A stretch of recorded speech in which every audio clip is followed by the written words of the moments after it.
It's so quiet in here. I don't think I need to gavel. So welcome everyone to the Wednesday, April 27th Board of Forestry hybrid public meeting. For the record, I'm Jim Kelly, Chair of the State Board of Forestry. And my God, it's great to see all of your smiling faces. It's been a long, long time. All right. Today we are live streaming this event on YouTube and returning to in-person public attendance. To make sure our viewers online can follow along with our meeting proceedings, I'll go over some general housekeeping tips. Everyone participating in the virtual and present meeting room, please silence your cell phones and try to limit background noises. Remember to mute yourself when you are not speaking and disable your video when not presenting, part of the board discussion, or when providing public comment. For the record, we ask all speakers, board members, department staff, and members of the public to state their names into the available microphones for those listening online. Do you experience online technical issues? Use the chat function on Zoom to connect with our ODF hosts in Salem and Bend during this event. For those watching this meeting via live stream and present in this room, I'll remind everyone of our general order of operations. After an item is introduced, I'll invite the presenters to begin. For board members, if you have clarifying questions, please use the raise hand function in Zoom, or if present, merely raise your hand and I'll call on you. Presenters, we will do our best to ask questions one at a time. After a presentation, we will open the floor for board discussion and additional questions.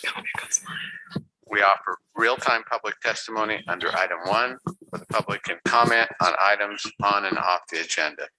At the end of the board comments, we will begin our public comment period. Commenters, you will have 3 minutes to testify. We have one decision item in front of the board today. Item number 2, Forestry Program for Oregon Revisioning. Time for live public comment is also available for this item. For a decision item, the board will be presented with information and a staff recommendation. I will then open it up for board questions for the staff.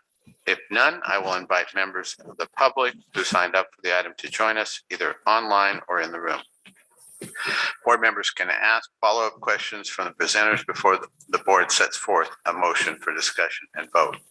We will use a roundtable approach for the voting process, which seems to work best as we continue to adapt to these hybrid public meetings. Additionally, members of the public, we ask that if you would like to submit written testimony for this meeting's agenda items and enter it into the record, please send in your comments by May 11th. This will help in the preparation of our board's meeting minutes. With that, any questions? If none, I want to try a new approach with our roll call. I'd like to ask the board members who are engaging online as I call out your name to respond with present by video, as this will help those online track who is in the physical room versus the virtual room. So we'll start the roll call. Liz Akpoa. Chair Kelly, I am present. Carla Chambers. Good morning. Yes, present online. Thank you. Online. Okay. Thank you, Carla. Ben Doimling. Here. Shonda Ferrari. Here. Joe Justice. Here. Brenda McComb. Here on video.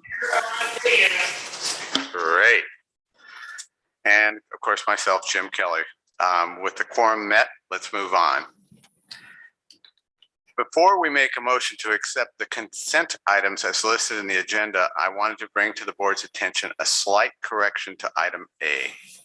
Upon my review of the minutes, the 2 motions recorded are accurate, but I wanted to clarify for the record that the board's first motion to accept the international definition of the wildland urban interface by proxy initiated the procedural administrative rulemaking process, which included administering the public meetings. So I would like to add the following correction to the August 24th special meeting minutes.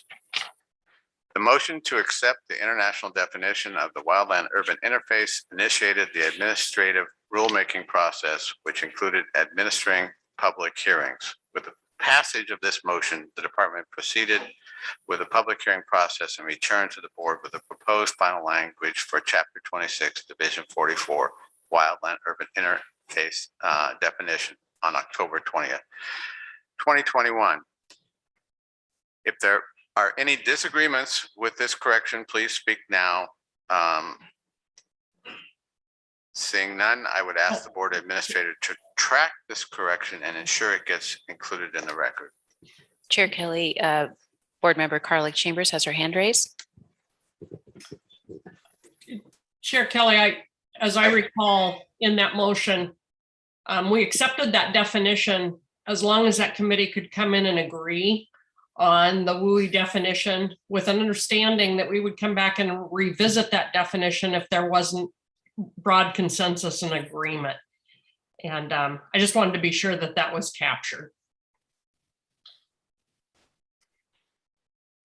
I believe so. I do Under too. motion 2. Okay. Under the second, there were 2 motions made that day. For the record, my name is Hillary Lebos-Rude, Board Administrator. The first motion is what the chair is referring to. The second motion is the one you're referring to, Ms. Chambers. Thank you. Hillary, I don't know, can't speak for others, but I cannot really hear what you're saying. It just is too low, or it comes across as a mumble.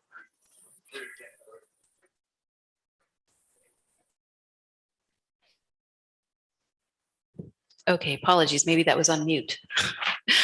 Techno for the day. For the record, Hillary Lebos-Rude, Board Administrator. To respond to your question, Ms. Chambers, we do have it in the record under motion. There were 2 motions made that day. That was the second motion.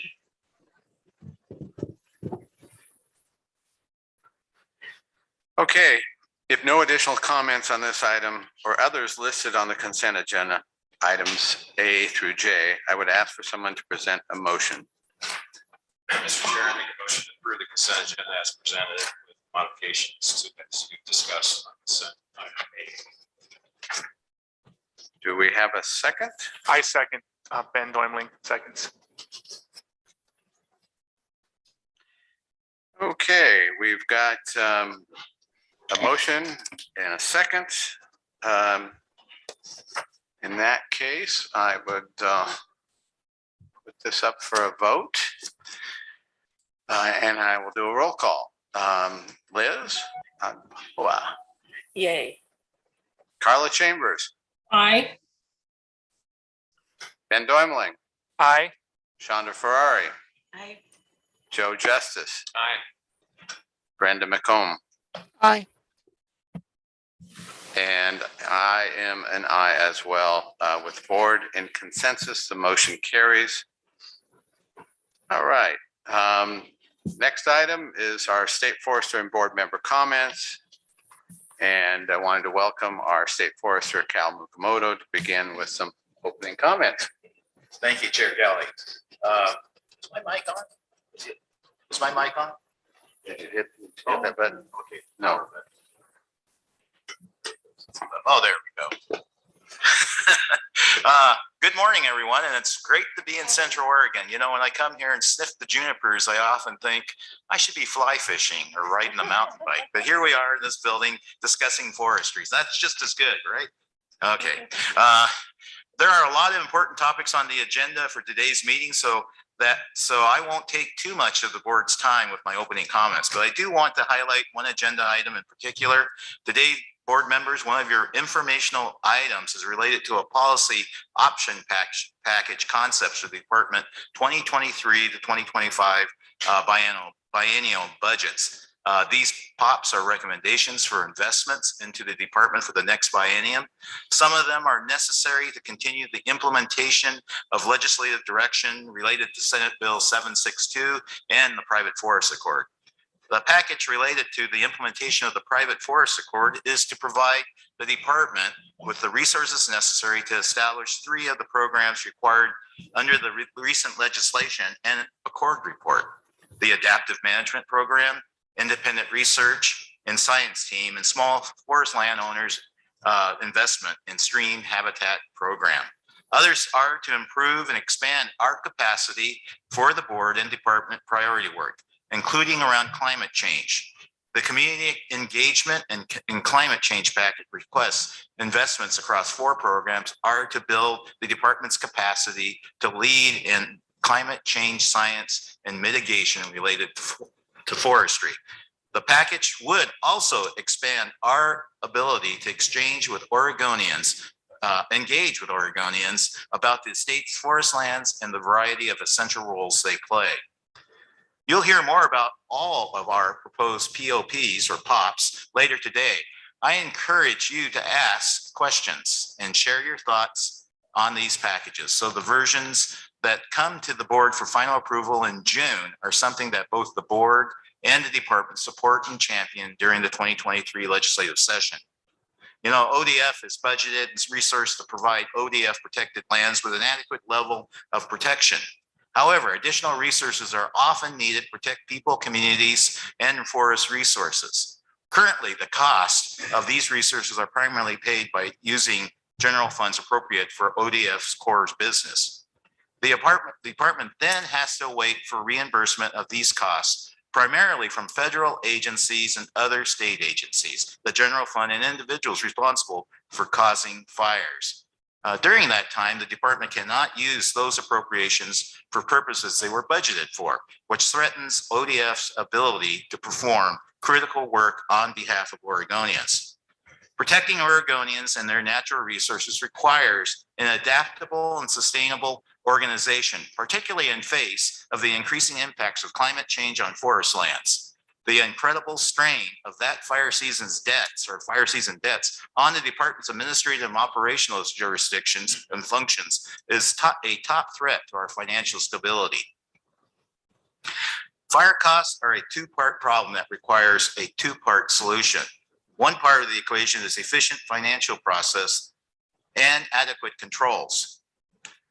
For the past 2 years, the department has been working to align its fire function, increase demands, and adapt to future increases in costs and associated workloads. To this end, we're currently implementing the recommendations that came out of the independent third-party audit conducted by NGO.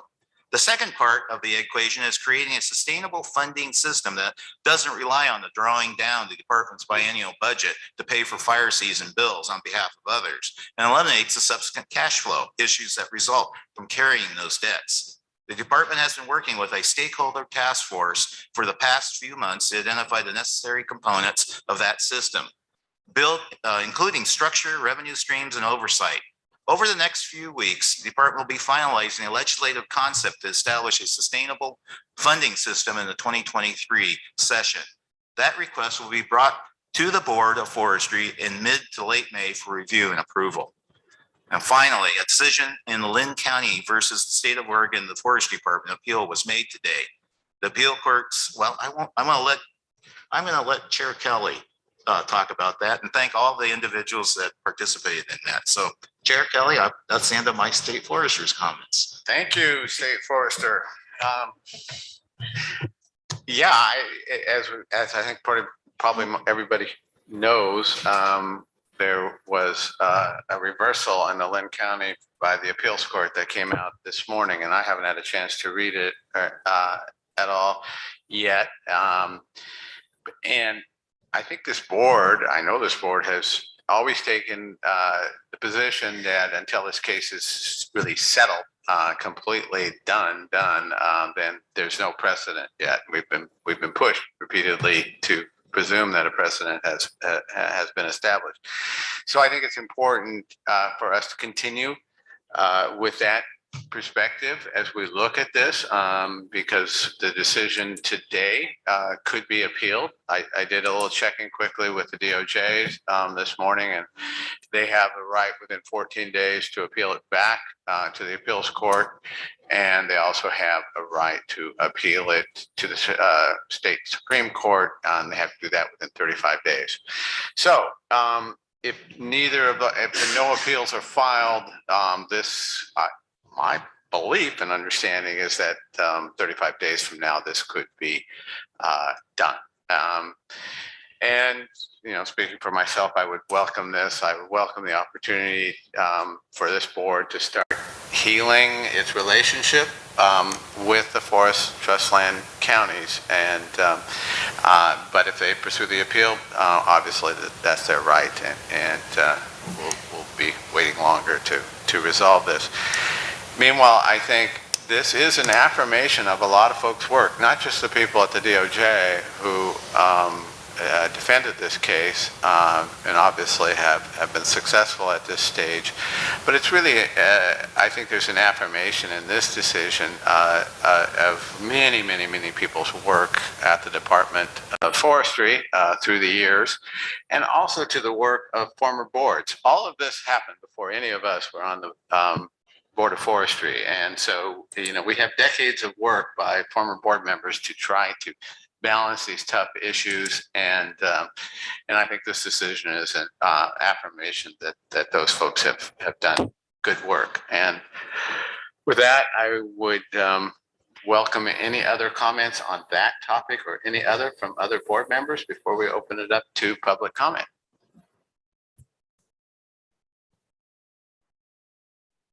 Okay. Hearing no comments from our board members. Thank you for those who signed up to provide testimony to the board today, members of the public. We ask that everyone in the Zoom queue not exceed their allotted time of 3 minutes. I ask that before you start, you state your full name, the topic you are commenting on, any associated affiliation if you are representing a group or organization. A timer will be provided to track your time, and each commenter will be called upon by the board administrator. With limited time available, anyone who exceeds their time will be prompted to provide a closing statement and then muted. Hillary, are we ready to engage with public comment? Yes, Chair Kelly, we are ready to begin. We have 5 individuals who have signed up to provide public testimony today, some virtually and some in person. So thanks for that. Okay. All right. Everyone in the queue for item 1 online, thank you for joining us today. To ensure we stay on track, I'll list your names in a set order and call on each of you in the beginning of your testimony. Those engaging online, you'll be unmuted for your comment portion and muted upon conclusion of your comments. When I call on you, a timer will begin. When you see the 3-minute timer run out, we ask that you provide your closing comment. With those joining us in person, please use the microphone located to the stage left, closest to board member Ms. Agboa, if you want to raise your hand. Thank you so much. And so when I call on you, please proceed to the testimony stand and provide your comments. I ask that you follow the same instructions to those online, and I will call out your name and present a timer on the screen in front of you before you ask to begin. Additionally, anyone providing testimony online, this is our first hybrid meeting, so to help us track for the record, please state your name followed by the statement present by video, as this will help track for the record and delineate who's commenting virtually and in person. So for that, I will list the order and then call on the first person. The order for today will be Mr. Merritt, Ms. Coretti, Ms. Magnera, Ms. Wilkinson, Mr. Eliason. With the timer ready, it looks like Mr. Merritt, you're up first. Good morning. Thank you. And good morning to the board. Thank you for this opportunity to speak to you today. My name is Todd Merritt. I represent Boise Cascade Wood Products. I'm going to talk a little bit today about the EIS for the HCP, but first I want to tell you a little bit about Boise. I'm in charge of the procurement for the veneer plant in Willamina, Oregon. Boise is one of the largest purchasers of ODF timber sales in Northwest Oregon, and we currently log about 15 to 20 million board feet off those sales every year. Boise Cascade has 800 employees in Oregon and 6 manufacturing plants and 1 cogeneration facility located throughout the state.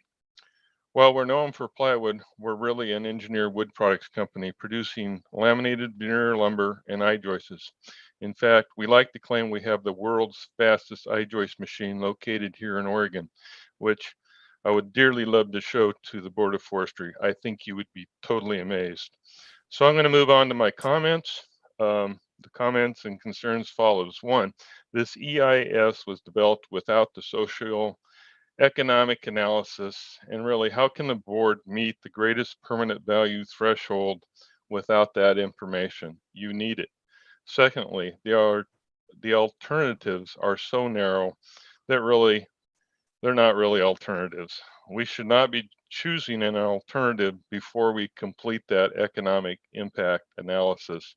And frankly, that analysis should be completed by a non-political third-party entity. We need to get the politics out of some of these decision processes, and I believe that's the way to do it.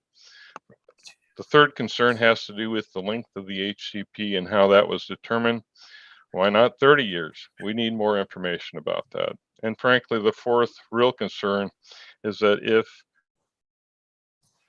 this is instituted, the ODF will not have enough funds to operate and literally will have to become a general fund agency, which frankly, I think is a very bad move. And I think the citizens of Oregon would agree. Lastly, I will provide some more in-depth written comments, and I want to thank you for your time. I'm done. Oh, and I was on video. Sorry about that, Hillary. I meant to say that. Thank you, Mr. Merritt. No worries. On to the next. We reset the clock for Ms. Coretti. Ready to start. Chair Kelly, State Forester Mukamoto, and members of the board. My name is Emily Coretti, attending virtually, and I am a forester at Weyerhaeuser. I work on the reforestation efforts on our Springfield Tree Farm, which was a major site of the Holiday Farm fire. And I appreciate the opportunity to talk with you today about our post-2020 fire restoration and replanting efforts. As you know, Weyerhaeuser lost approximately 125,000 acres of forest land during the Labor Day 2020 fires. It will take us years to fully recover from this disaster, but the process is already underway using a roadmap from a similar catastrophe more than 40 years ago. The Mount St. Helens eruption in 1980 leveled roughly 68,000 acres of our St. Helens tree farm. The 2020 wildfires caused damage on a much greater scale, but our response strategy focuses on the same three principles: protecting the water, restoring the land, and supporting impacted communities. Weyerhaeuser's first priority has been to reforest buffers along sensitive streams and connecting tributaries. Many of these streams feed municipal water systems and help provide clean drinking water for residents in surrounding communities. Others provide critical habitat for wildlife, including salmon. We have estimated that nearly 150 miles of these waterways will need to be replanted depending on fire severity. Although these trees are unlikely to ever be harvested, the buffers are the key to securing stream banks, reducing erosion, and filtering drinking water for local communities. Our next priority is to restore the land. In a normal year, we would expect to plant around 15 million seedlings across our Oregon timberlands. We now needed an additional 35 to 40 million seedlings to replace all the trees lost in the fire. Part of our process includes growing our own seedlings, many from seed from our own orchards. Although having our own nurseries is an advantage, it still takes 2 years to get a seedling ready to plant, not fast enough in this situation. Besides our own increased demand, we had to continue to fulfill orders from customers we had committed to who now needed seedlings more urgently than ever.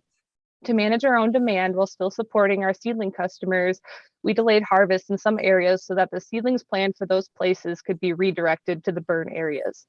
Our third priority has been to support communities impacted by fire. To assist in early response, Weyerhaeuser made contributions to the American Red Cross and the Oregon Community Foundation, following up over the next few months with local giving to food banks, shelters, and relief funds.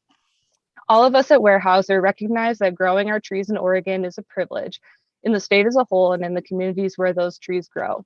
We see our responsibility as landowners here to support the state and community in multiple ways, whether caring for water, helping heal the land, or helping communities get back on their feet. Our work focuses on these goals both now and into the future. Thank you.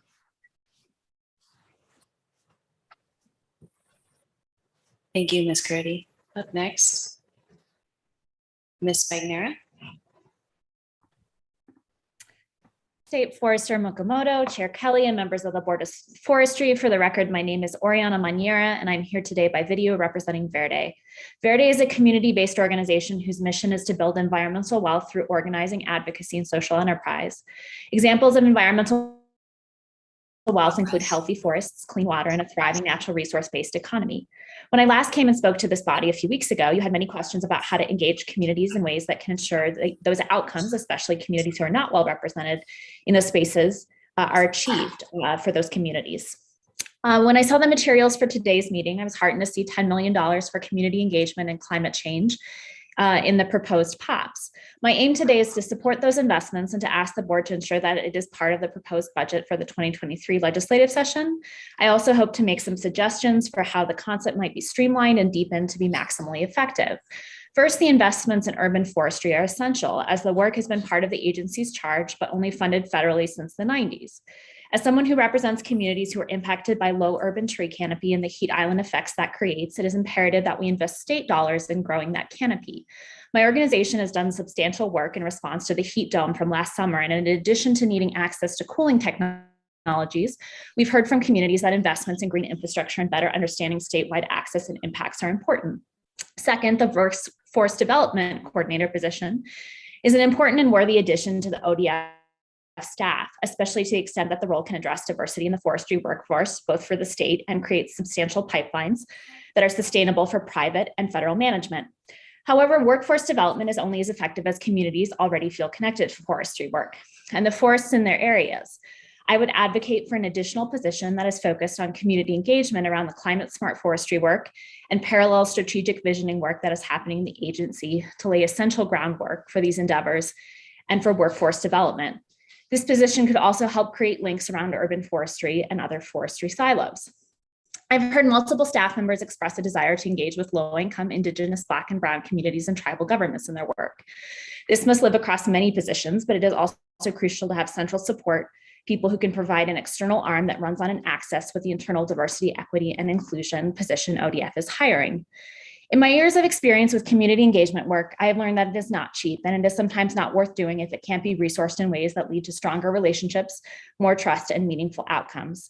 I believe the Department of Forestry is in a moment to achieve all this, and I hope you will ensure that the resources available to do so are robust, not merely one time, and truly support this work in a meaningful way. Thank you.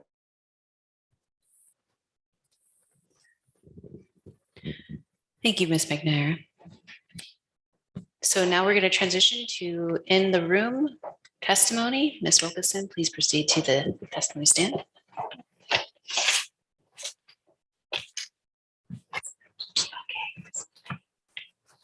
Go ahead and adjust Can you as hear you me? need. Go ahead and adjust as you Wear my need high to. heels. I'm not sure where Oh, the God. chat will show up. I know. All right. I'm loud anyway, so it's fine. All right, thank you. All right. All right. For the record, my name is Laura Wilkinson and I'm here in person. I was raised in Polk County, Oregon, where I attended a school so small we actually played 8-man football. I grew up around farmers and loggers who I watched take thoughtful and meticulous care of the lands they harvest from. And unfortunately, I've seen firsthand what timber harvest reductions and subsequent mill closures can do to a community. Today, I serve as the State Forest Policy Director for Hampton Lumber. I also represent OFIC State Land Committee members who operate 41 sawmills in dozens of communities. I'm killing my vibe here. Okay, let's see. So we operate 41 sawmills in dozens of communities and directly employ thousands of Oregonians who depend on state timber sales. I wanted to share with you today our initial thoughts on the draft EIS for ODF's HCP. First, we are deeply disappointed in the narrowness of the alternatives and the cursory socioeconomic analysis. The three alternatives only differentiate by an average of 10 million board feet from each other and the proposed action. Secondly, all the alternatives are being compared to a misleading no action scenario, which reflects an extremely conservative management approach by ODF, and that ODF has adopted for itself. This presents the board with a false choice. All of the alternatives appear to deliver better outcomes than business as usual, but only because ODF has set the bar so artificially low. This EIS should at least include an alternative that shows the harvest and habitat output under current state and federal laws, excluding the artificial restrictions imposed under the FMP. Additionally, all the alternatives reflect harvest restrictions far exceeding anything required for other public and private land HCPs on the West Coast. This reveals a failure on ODF's part to negotiate on behalf of all Oregonians. This is not the service's job to look out for the socioeconomic impacts to rural dependent communities. That's ODF's job, and that's the board's job. We believe a less onerous HCP could be developed and still obtain and still take permit. This board needs to simply ask ODF to do so. The board should also request a complete socioeconomic analysis of the impacts of state forests. At Hampton, as you'll see on this handout, we know that the stumpage value we pay goes much farther than the direct payments to ODF and the counties. Last year, we purchased over 70 million board feet from ODF for just under $30 million, but that harvest went on to create an additional 40 million in benefits to logging, hauling, and road building companies and our own mill workers. And this doesn't even include the economic activity from lumber sales or wood residuals. Finally, the EIS grossly undervalues the jobs created from the forest sector. OPRI estimates that 11 jobs are created for every million board feet harvested. In Washington, they estimate 12. In Idaho, they estimate 22. And yet this EIS only assumes 3 jobs are created per million board feet. An error this egregious further erodes our confidence in the quality of the analysis conducted to date. The board is obligated to balance social, economic, and environmental values when making these management decisions. This is a 70-year plan that will dramatically affect rural communities and have ripple effects across the entire state. You have the ability to change the course of this plan to produce better outcomes for at-risk species and at-risk communities alike. And we urge you to take the opportunity to do so. Thank you. Thank you, Ms. Wilkinson. Up next, Mr. Elias. Bring this just to keep me on the 3-minute track. See if that stays. All right. Thank you. Good morning. All right. Thanks. Good morning, Chair Kelly, members of the board. For the record, my name is Mike Elias, and I'm with Oregon Forest and Industries Council, where I serve as the legislative director as well as general counsel. First off, it's great to be back in person. There's some folks I haven't even met because we've spent the last 2 years doing this hybrid or doing this virtually. And so I hope this can be the model going forward where we're both in person and via remote. It's kind of the best of both worlds. My testimony is focused on agenda item number 4, the agency budget development process for the 23-25 biennium. We understand this is initial draft of the POPs, and more discussion will follow later this spring and summer.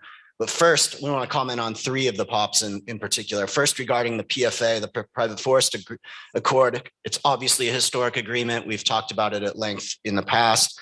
Landowners made big sacrifices. We appreciate the rulemaking that ODF is undertaking and wholeheartedly support the POPs for the small forest landowner program, as well as the adaptive management program. Those are core components of the PFA. We want to see those move forward. Further, we hope there's transparency in the development of the base CSL budget regarding other ongoing costs of the PFA and how those are funded going into the future. Landowners are giving up an enormous amount of harvestable timber and funding up to $250 million in mitigation projects. We need the state to do their share. We're confident the importance of this agreement will facilitate that happening. Second, we very much support the inclusion of the continuation of the landowner rate offset due to the passage of Senate Bill 762 and the increased ODF staffing necessary for implementation.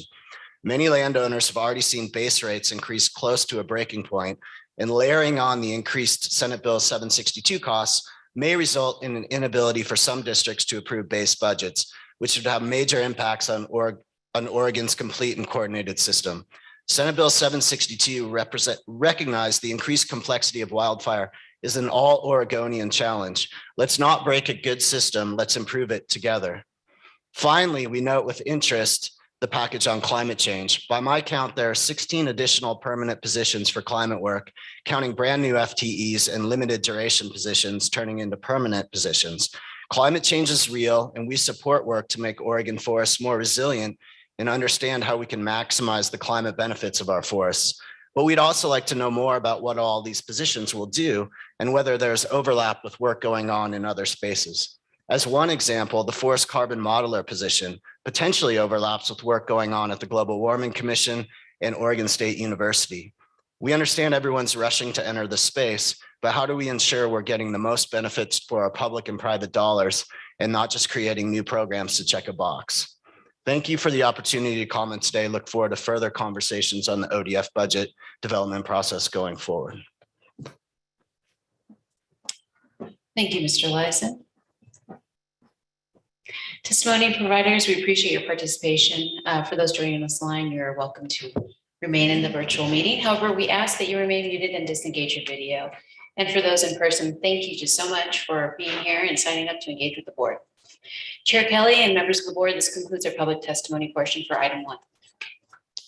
Okay, thank you, Hillary. I just want to apologize if it looked like I wasn't paying attention on those first couple of testimonies, we were working out some newly found technical challenges. So anyhow, bear with us.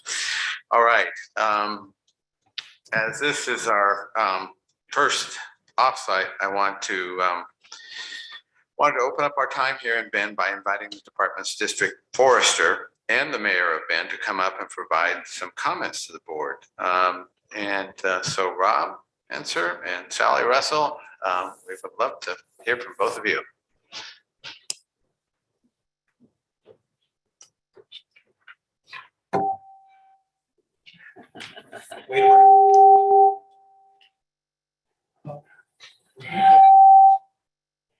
Maybe here. Try the other one. How about this one?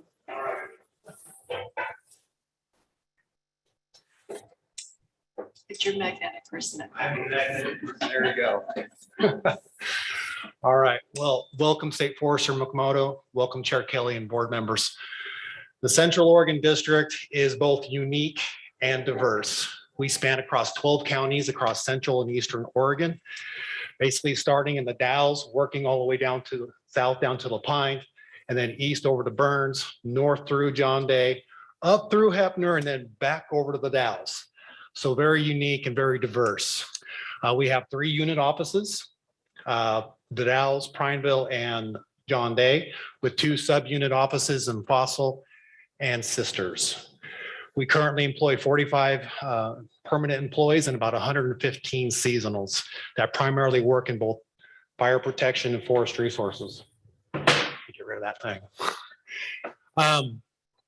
Where was I? Oh, so in fire protection, we normally staff 30 engines and 3 dozers, and we work out of 3 interagency centers, working with our partners on the Hood, the Deschutes, the Ochoco, the Malheur, the Wallowa Whitman, the Umatilla, Burns BLM, Prineville BLM, Crooked River Grass, National Grasslands, and then the Scenic Gorge.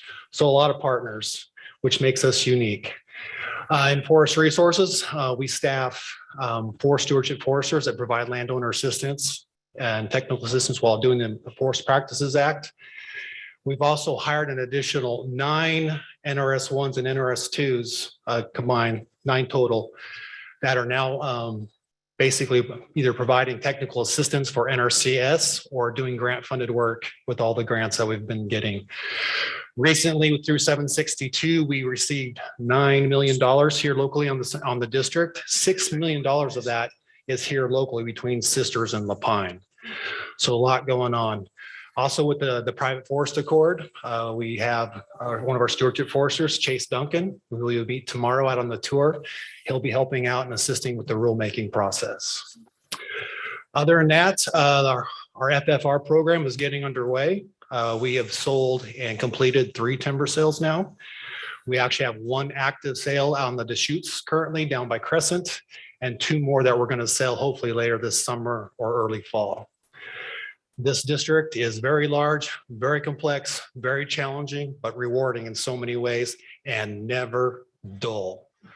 On behalf of the district, on behalf of the employees of the Central Oregon District, we thank you for coming to Bend, and we're glad to host you. Thank you for coming.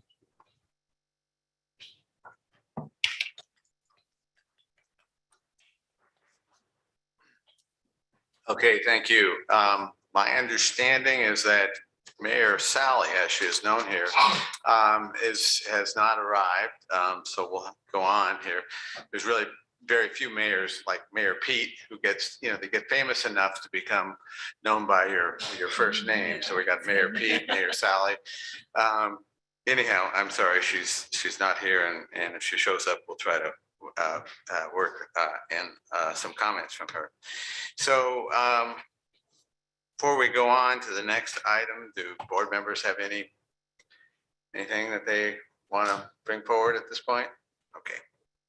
All right. Item 2, Ryan Gordon and Danny Norlander and John Korzak will be presenting on item 2, and our main presenter will be Ryan, who is actually here, and I understand that Danny and I think John are both going to be joining us virtually. I believe they are, and I'm going to try my luck with this mic, so hopefully everybody can hear me. All right. Well, good morning, Chair Kelly, Forester, Mukamoto, board members. For the record, again, my name is Ryan Gordon. I'm the Planning Branch Director with the Oregon Department of Forestry. And as Chair Kelly just said, I believe I'm joined remotely by John Tokarczyk and Danny Norlander. I'm going to give the bulk of the presentation here, and I've got them in reserve to help me with the tough questions as usual. So this agenda item is about revisioning the forestry program for Oregon, the FPFO. That is the board's strategic plan.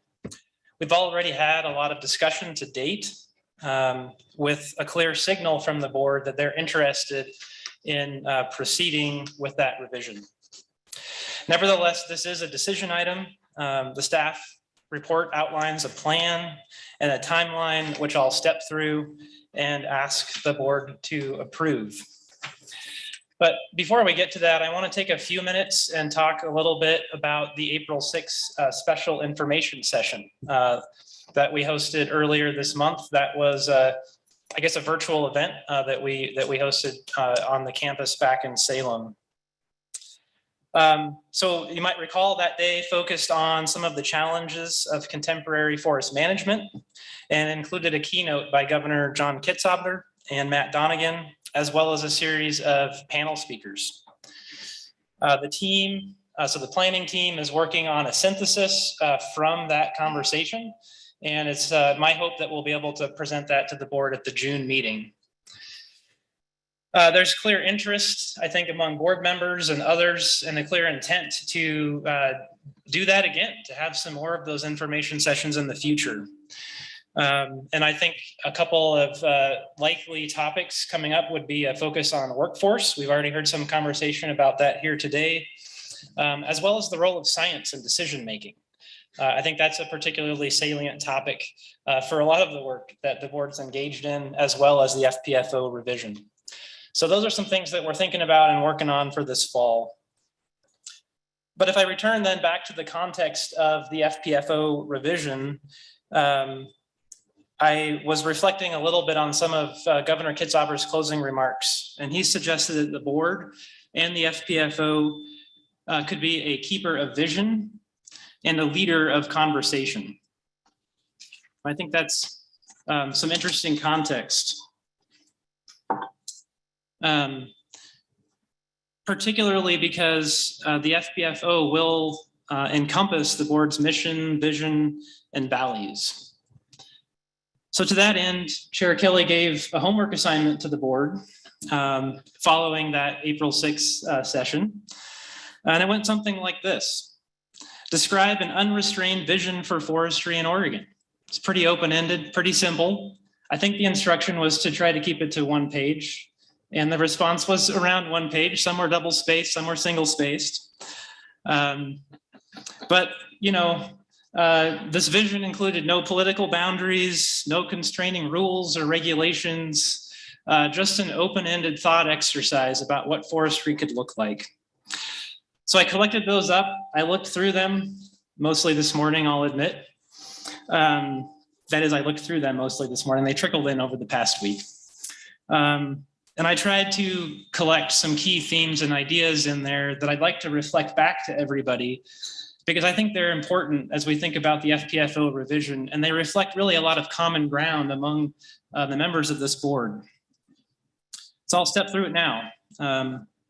All of you addressed either directly or indirectly the triple bottom line, the environmental, social, and economic values of forests, as well as the complex interactions among those. You all expressed the importance of forest products and maintaining reliable flows of fiber to help support that industry. Do I need a microphone adjustment? Thank you. A speaker adjustment. You all at the same time acknowledged also the non-timber values of forests and the importance of managing for those, and the complicated nature of that relationship. There was broad recognition that we can't expect everything out of every acre of forest land, that some acres have to be managed for different things. And from that came also a broad recognition of a varied and flexible management strategy at scale. You all recognize the impact of climate change and the uncertainty that that brings to the space that we're working in, to this forest management space. And again, that necessitates an adaptive approach that cultivates multiple opportunities based on different future states. I tried to make that simple. I don't know if that was, but essentially the importance of recognizing the uncertainty that climate change brings as we start to plan further and further into the future, and therefore the need to plan for several different future states, not just putting all of our eggs in one basket, essentially. Let's see here. You all addressed the challenges of multiple jurisdictions and regulatory frameworks, and expressed instead a desire for a framework that was based on natural boundaries. But where you differed was how to define those natural boundaries. No surprise there.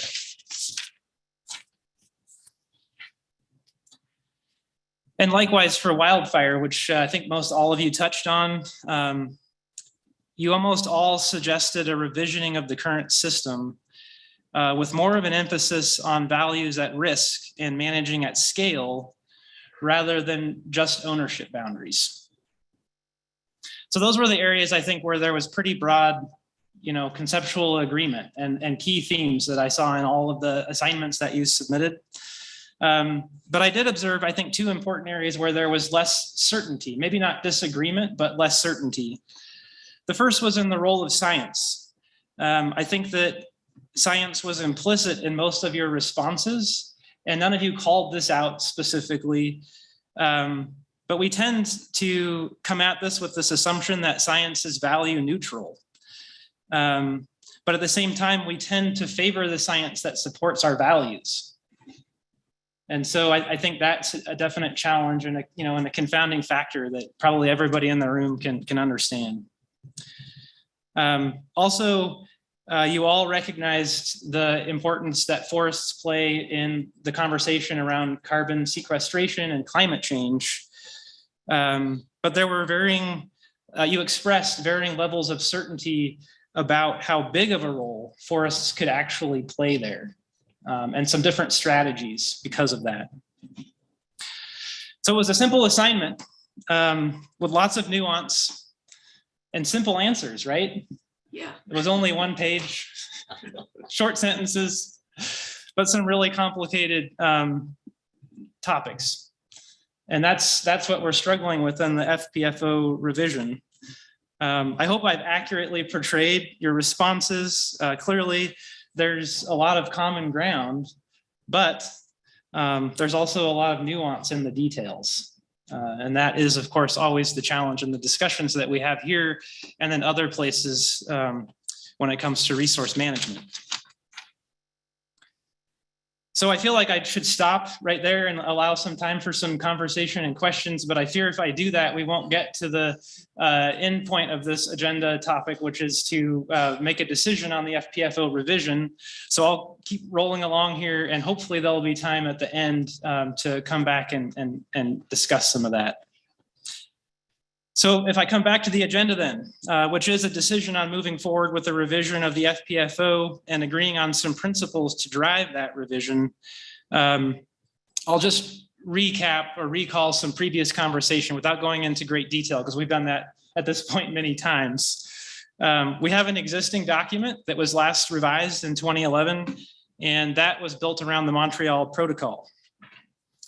The board has clearly signaled a desire to offer a substantial revision to that document. And that stems from, I think, a few key principles, which I'll outline.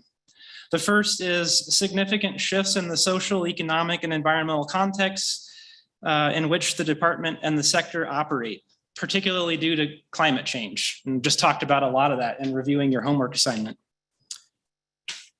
Continued recognition of sustainable forest management as a key tenet, but a desire to ground the revised FPFO in climate smart forestry, connecting it to the recently adopted climate change and carbon plan.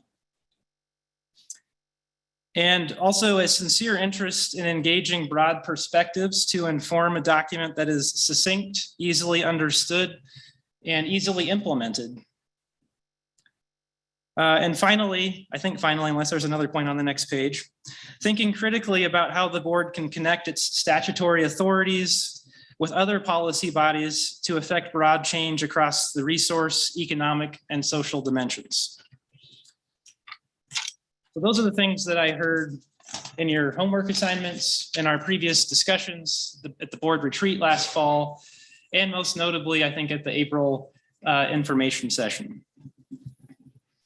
So process-wise, this is kind of a heavy lift. We've already got the ball rolling, got things started. We've got a goal of trying to finish in 18 months. We'll try to keep on that track.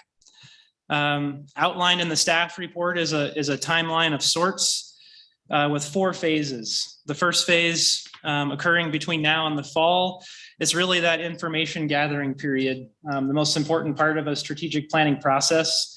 And that's when we would plan most of the broad community engagement that we've outlined.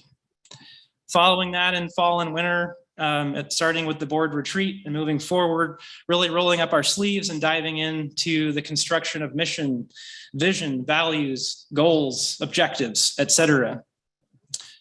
Following that, then actually starting to write the document. So pretty much through 2023, drafting it out and offering multiple opportunities for feedback with the board and with the broader community that we hope to engage. And then the last step at the end is to develop measures of progress for implementation so that we can actually know that this thing is useful and that it's making a difference and driving the work that we're doing.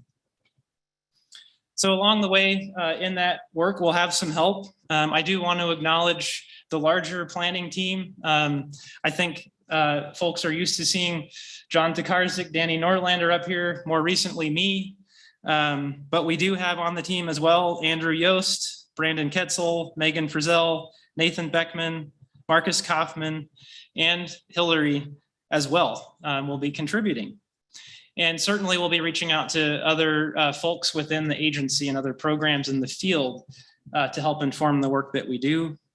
We've got some facilitation assistance as well that we'll be able to bring to bear. But finally, in addition to your approval today, I hope to move forward with this work on the timeline and the framework that we've outlined in the staff report. I'm also hoping that we could form a small work group from the board to help in this work. I think this is a really challenging process and conversation to have in the traditional context of a board meeting because there's a lot of discussion and small decision points that are challenging to have in the time constraints that we've got. So it'd be great to seek some volunteers from the board to help us in that effort to make us efficient when we come back in the public forum for that conversation. So we can take a little bit of that offline, but I'm hoping here today and online as well that some of you will be willing to step forward for that work. So with that, I'll conclude my comments. Thank you. I'll work with you on the arm twisting part of that. Great, thank you.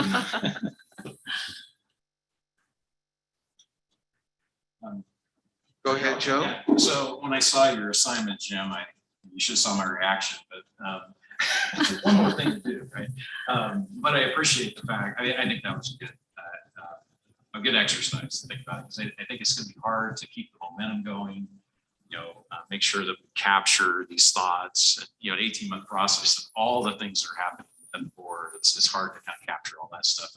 We've had conversations, I know, and I'm anxious to hear the kind of summary of that meeting, the last meeting.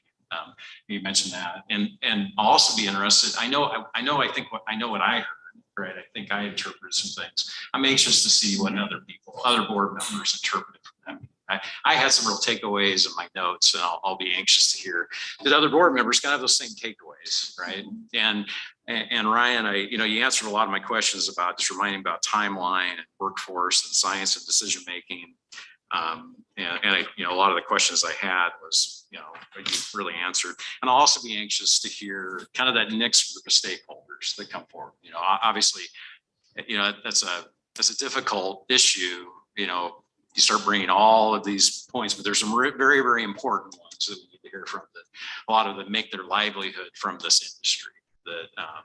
I appreciated the group. I thought the meeting last time was awesome. I thought it was wonderful, the groups that we heard from, but there were some ones that I think we definitely have to hear from and get their perspective for sure. So, and Jim, yeah, that, one pager, that's good. Keep it one page. That's hard. Sure.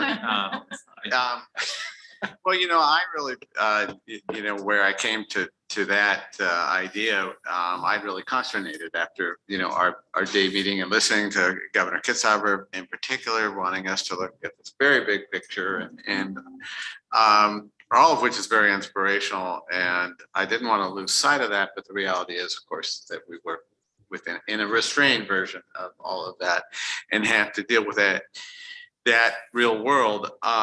I had hoped that the value there would be that we could have something that we use to judge everything that we do, the decisions we against. Does it take us more in the direction of what would be a more perfect world, an unrestrained world, or not?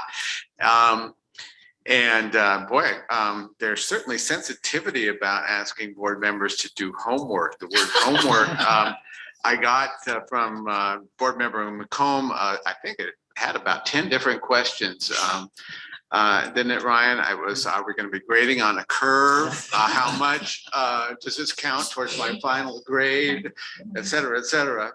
Anyhow. We allayed her fears. Anyhow, welcome. Any other comments?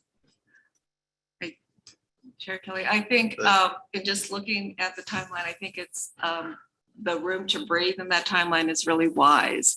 And I just think about how much information on climate change is coming in globally, nationally, and regionally, and on carbon, and what we may see, today and want to discard because we don't think it's right.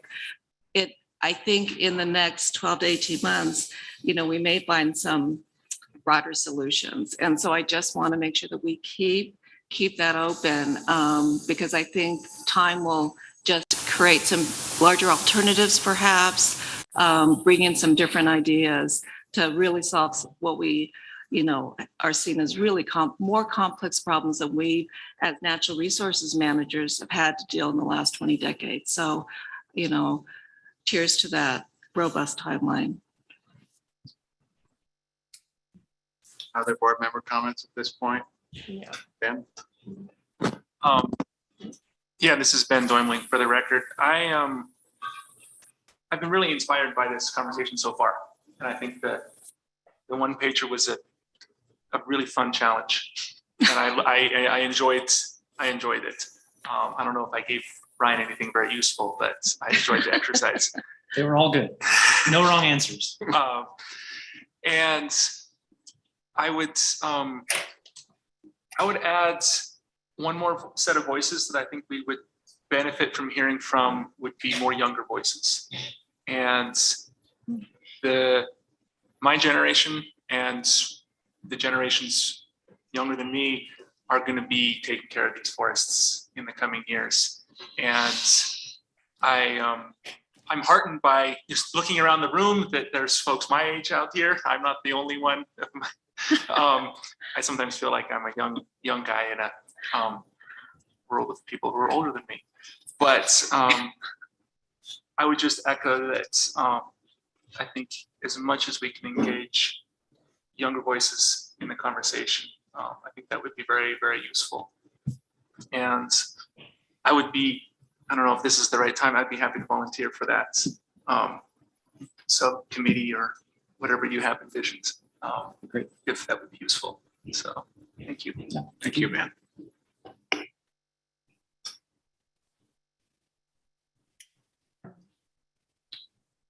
Brenda, Carla, any comments at this point? Yes, Chair Kelly, thank you. This is Carla Chambers. I appreciate, Ryan, your summary of the work, and I appreciate the extension that was offered to me. I'm planning to go on the World Forestry Tour this next week. And I wanted to add some, additional perspective after coming back off of that tour. I really liked the comments from my fellow board members. And my sense is we should think about this also in terms of a circle of sustainability. And one of the things that the Governor Kitzhaber really talked to us about that didn't get included in the comments, and I want to be sure we capture that, is really tying this industry to affordable housing. And in Oregon, we know we have, a tremendous problem there. And he specifically talked at our last meeting about thinning and harvest on public lands to increase the affordability of housing in Oregon. And I want to be sure we capture that. But in any sustainability model, you really look at where you are today and what your goals are, specific goals, on forest health, mitigation, downsizing, wildfire risk, increasing carbon, and that list, as we think about that list, having, rather than just another report that hits the shelf, having really thoughtful metrics. So as we look at this plan, over the next time horizon, here's where we're at today, and here's really where we would hope to land, and with pretty specific objectives. So I would hope we could do that. I know we do that in industry. We do that as we come up with our own sustainability models. And I would hope that we could do that with this model. Thank you. Thank you, Carla. I want to second what you're saying, and I don't want to lose track of what Governor Kitzhaber had presented to us, and this whole concept of being able to look for an opportunity to have forestry uniting the state versus dividing it. And I spent a lot of time thinking about that, and recognized as somebody who's lived a lot of years, my whole life in this state, and I think, okay, what is to an Oregonian, what's the first thing you think about as sort of symbolizing Oregon? And it's our forests. And I mean, that's a really important and powerful piece there. What's on the basic license plate? Trees. So we just, I don't know how we'll all do it, but I think we need to continue to be mindful of the opportunities there. And I think what he pointed out around the tying affordable housing, as Ben was saying, to our other goals around forestry, it is a real solid possibility. And we'll need to keep reminding ourselves about that and what are the ways we can address that. Any other comments at this point? Then, Chandra. Chandra Farai for the record.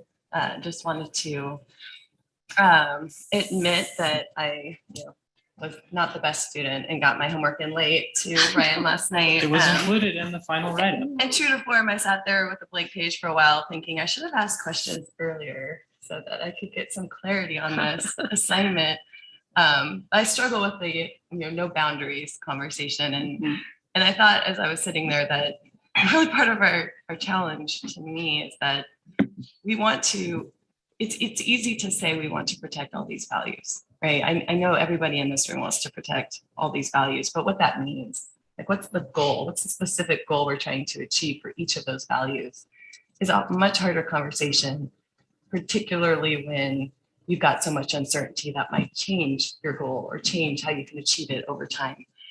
And so I didn't grapple with that on my one pager exactly, except to say that, as much as we can get to what Governor Kitzhaber said, the shared values, the shared vision, with a little bit more tangible understanding of what we're trying to achieve in each of these different spaces and how we track that progress over time, I think is important.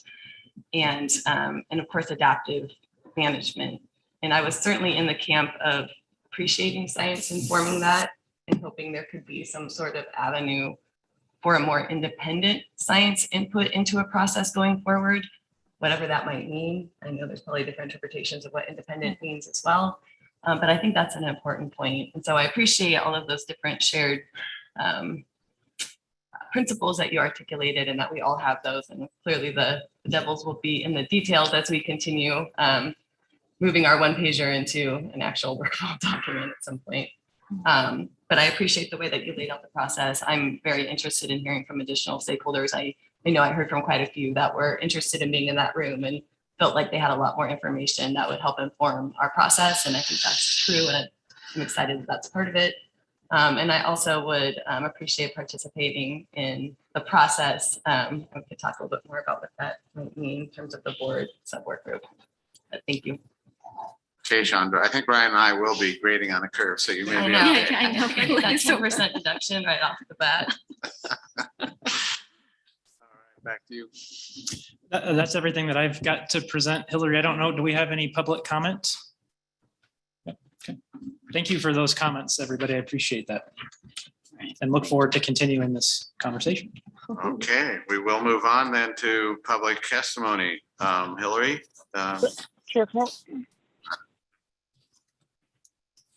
Chair Kelly, this is Brenda McComb. I'm not sure if you can hear me. Yes, we can, Brenda. Okay. Go ahead. Sorry to interrupt. I just wanted to say that I'm happy to help with the process however I can, if that's useful. And I'm very happy to hear that you're grading on a curve.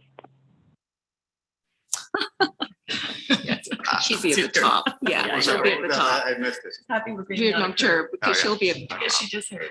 she Just was for you. early and she was robust. She's a good All student. right. Yeah. Yeah, I'll never call it homework ever again. All right, Hillary, we'll turn it over to you for our public comment. Thank you, Chair Kelly. We do have 2 folks signed up today and joining us in person. So thank you so much. When I call you on you, a 3-minute timer will begin. When you see the 3-minute timer run out, we just ask that you provide your closing statement. So for those joining in person, please use the microphone located corner of the room and to provide your comments. And I ask that you follow the same instructions right as we've done prior to testimony. I'll call out your name and present a timer on the screen in front of you and ask for you to begin. And remember to provide your full name for the record. So first in this order will be Mr. Barnes, then Ms. Astor. So first up, Mr. Barnes.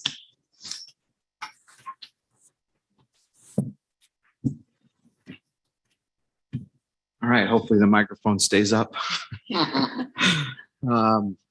So Chair Kelly, State Forester, Mukamoto, and members of the board, thank you for this opportunity to be here. I echo the comments from others that are super excited to be here in person and interacting with the board again. It's been a long time and really appreciate the work it took to make this happen, and looking forward to the tour tomorrow. Where we can actually get out in the woods and kick some rocks in a place that, talk about important issues in a place where they actually matter. I just want to take a moment to talk about the Forestry Plan for Oregon. With all due respect to those who wrote the document, I understand it's sometimes hard to put all those documents together in terms of the staff report. I was a little bit caught off as I read through the context that they put together with several of the loaded terms that are in there, and I'll just call out a couple: holistic social disruption, divergent economic landscapes, forest-centered social compacts. It seemed like these phrases were being used by the staff to report or paint a picture of, and they use this at the end, extreme uncertainty in the forest policy arena. And while I agree there is plenty of an uncertainty in the world we live in today, I have to respectfully disagree with this extreme characterization of our current forest policy arena as being fraught with such extreme uncertainty. Maybe I'm just a glass half full person, but I believe the sky is not falling, and I see strong evidence that would paint a much different picture. I see an industry and a sector that is strong and forward focused. There's several examples of that. I'll start here. A commitment to cutting edge and innovative research. Just this last year, following OSU's leadership, industry leaders voluntarily lobbied to increase the harvest tax in support of greater investments in climate and carbon scientists at the College of Forestry. which will result in, I believe, two additional PhD faculty members at the College of Forestry focused on these issues. I see an ever adapting and cutting edge applied science in nurseries. We heard a little bit about that this morning from Weyerhaeuser, both private and public. I see far greater investment in fire science and firefighter resources, which are happening and you all are involved in. I see and last but not least, and this is not an exhaustive list, there's a number of other things I could throw on here, but I could not leave without acknowledging the private forest accord and the climate smart as an important linchpin in climate smart forestry. Greater carbon storage on the landscape, strategically placed down along the streams to ensure thermal refugia, and incentive, last but not least, in the PFA, incentives once again for private landowners to invest in forestry in the state. The whole idea of the private forest accord was to get to a space where we could create some certainty in the forest policy arena. And I think we've done that. I think that there is a lot of momentum and a lot more certainty today than there was previously. Closing comment. Sure, you bet. So while we understand that making changes to the private forest or to the forestry plan for Oregon are important, I caution you from using that sky is falling narrative too much in the process and losing sight of so much good that is out there to anchor onto. Thank you for the time. Thank you. Up next, Ms. Astor. All right, I'll wait for all right. Good morning, Chair Kelly, State Forester Makamoto, and members of the board. Thank you for the opportunity to discuss AOL's perspectives on the forestry program for Oregon and its importance to creating a durable future for Oregon Department of Forestry and more broadly, the forests of Oregon. My name is Amanda Sullivan Astor. My pronouns are she, her, hers, and I'm the Forest Policy Manager for Associated Oregon Loggers. AOL brought forward some high-level concepts around the FPFO at the March board meeting, and have since honed in on some of the specifics we would like to discuss with you today. As we think about the FPFO and climate change, we must be reminded that this visionary document overlays all lands in the state. This document has the ability to build new relationships, new policies, new social license, and new priorities across jurisdictions. This means that the largest landowner in Oregon, the federal government, needs to equally take ownership of the document and must carry its weight in solving these issues for the state. As discussions about increasing forest health treatments on federal lands are occurring at different levels, the key theme I continue to hear is how vital the added capacity the state brings to the table through the Good Neighbor Authority and the greater FFR program is in creating resilient landscapes across the state. Resilient landscapes and working forests don't only grow vigorously and sequester large amounts of carbon, they also provide the wood necessary to build clean infrastructure and green homes. The FPFO must lean into shared stewardship with the largest landowner in the state and make commitments to utilizing every authority available to be an active partner in building social license to do more on these federal lands in order to keep natural and working lands healthy and their communities flourishing. When forests are healthy, actively sequestering carbon and prepared for disturbance, it means Oregon's climate future is on the right track and the forested ecosystem is thriving. When we have healthy communities with a robust workforce and strong business community, it means that we have created a social ecosystem that is also thriving. We can have both. We have examples of this success, and we need to do more of it. The way this is achieved is through leveraging value from forest resiliency treatments and plowing it back into restoration work and creating additional landscape resiliency. This occurs by reducing fuel in the woods that can be used to create clean infrastructure while creating new markets for low value materials to start doing things like using wood instead of petroleum to produce energy, fuel, and gasoline in our state. The value we receive from these markets can then be used for grants, other restoration work, prescribed fire, and more. Ultimately, AOL believes it is GNA that is truly unrivaled to any other mechanism at the department's disposal to help address the climate, wildfire, and overall forest health crisis. Without being a drain on the general fund, but we are willing to support other programs that also make a difference. AOL is and will always be committed to increasing the health of our forests and the health of our communities. We are a partner in developing new solutions and willing to have the discussions to lead us there. Thank you. Thank you, Ms. Esther and Mr. Barnes. Thank you for engaging with the board on this item. Chair Kelly, members of the board, this concludes our public testimony portion for item 2. Okay, at this point, I wanted to go back. We're going to be seeking a motion, and before we do that, would like to see if there's any further board member comments or thoughts after the public testimony.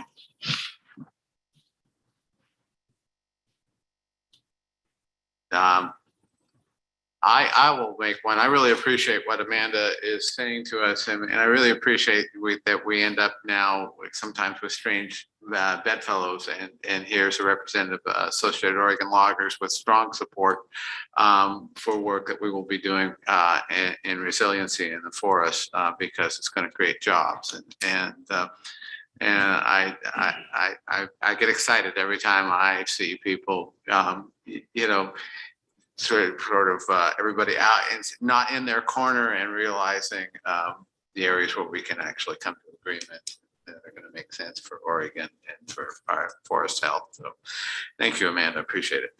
And with that, I will be seeking a motion on this for the board to pursue a full revision of the forestry program for Oregon, observing the principles and process outlined in the staff report provided for this agenda item. So if I have a motion and a second. We are ready. Chair, I move to adopt the recommendation as stated. Okay. Okay, Liz makes a second, and so we are going to put that, if there's no further discussion, we'll call for a vote. Hearing none, roll call. Liz Anhoa. Chair Kelly, I vote aye. All right, Carla Chambers. Aye.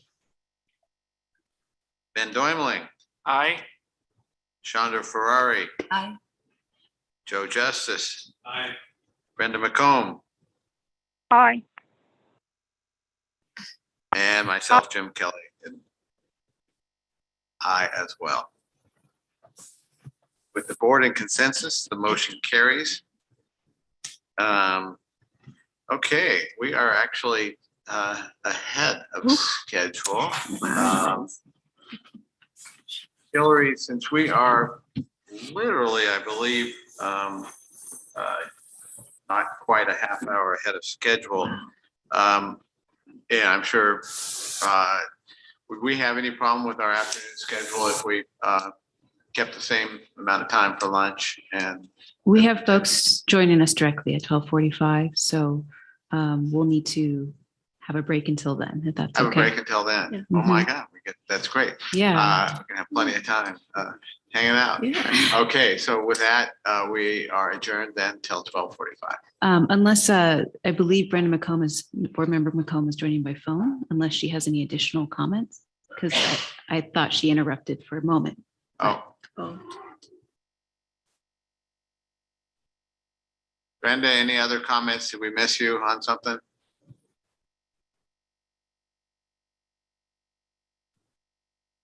No comments from me. Okay, thanks. In that case, then we are adjourned until 12:45. Yes. Thank you. Thank you. Yay.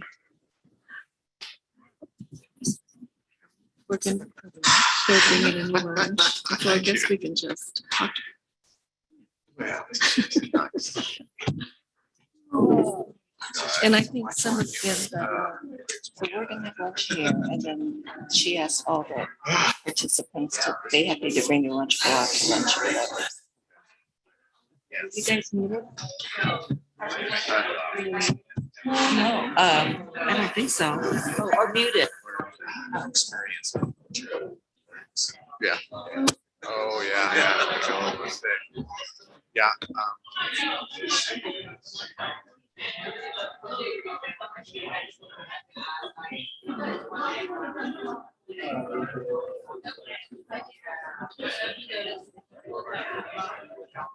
We thought we figured it. We got it. Okay.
Check 1, 2.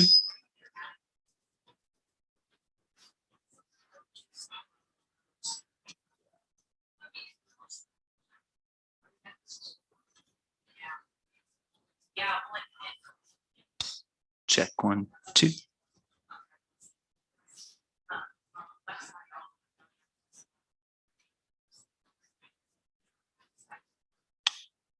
Two, 1, 2.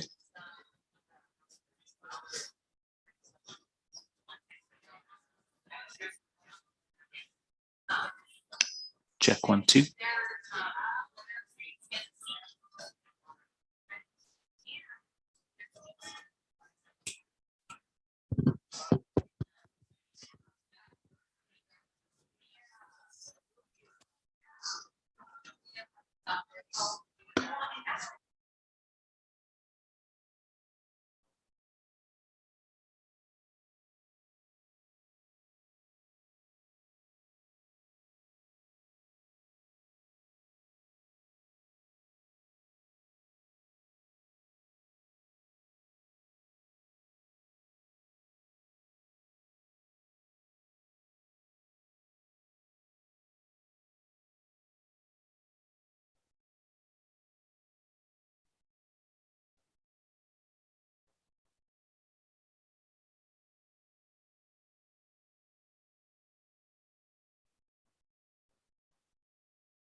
Commissioner Yamamoto.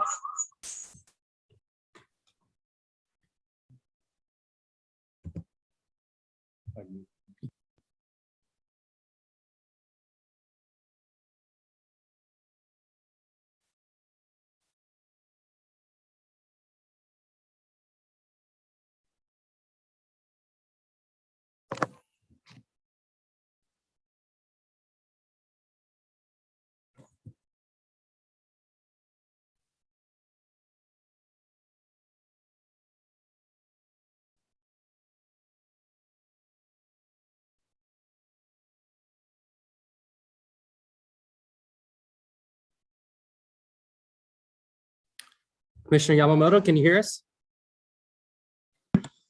Yes, I do hear you. Can you hear me? Yes, we sure do. And I believe you should be all set to go to at around 12:45. Thank you so much. Thank you. I appreciate it.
Yeah, it's a sound one.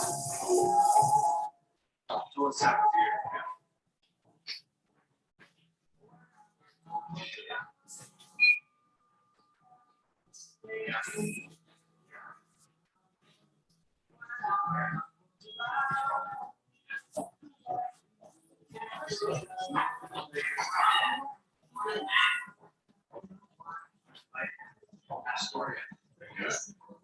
I was up there last week.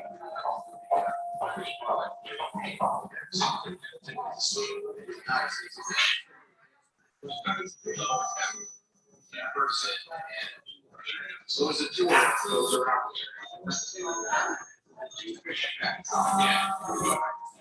Good afternoon.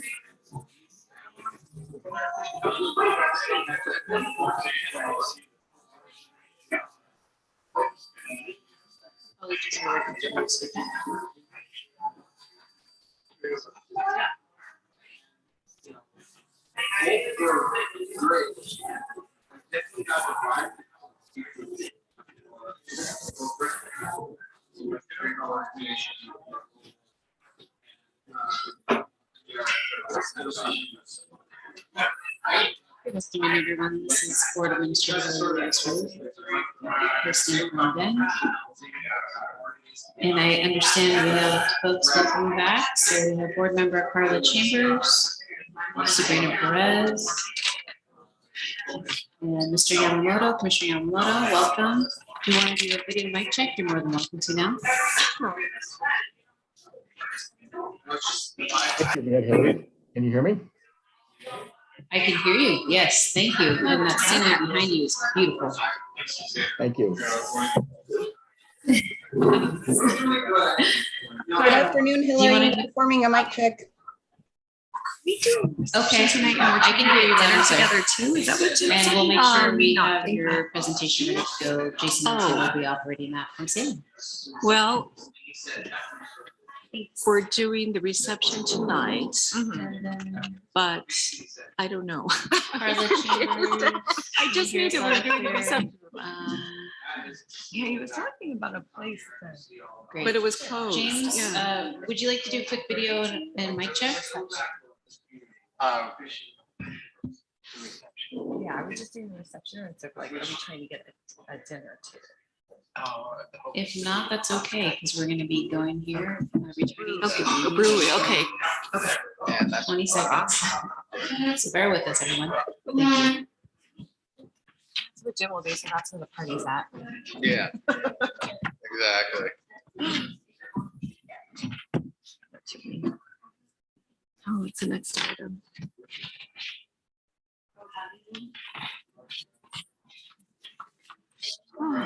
Yeah.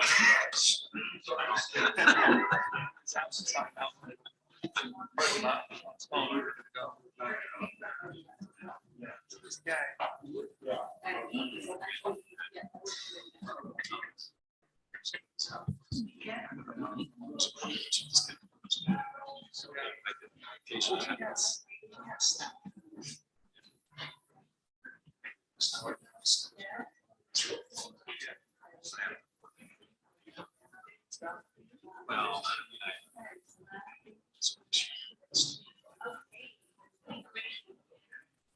Trying to join here, waiting for the host to let me in. Okay. I'm going to mute as soon as I get in. She's on you all the time, isn't she? Yeah.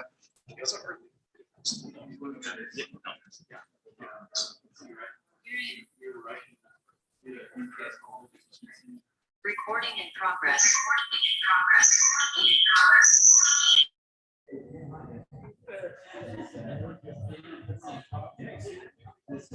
Okay, I'm good.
One more minute or two.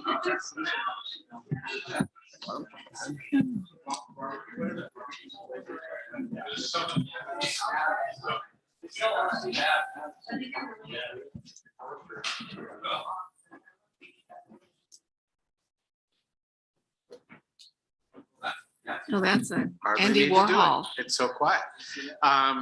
Yeah.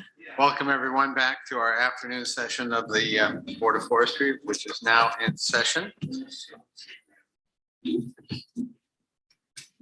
A reminder for members of the public that if they would like to submit written testimony for the information items presented at this meeting, send in your comments by May 11th so that they can be included with the meeting record.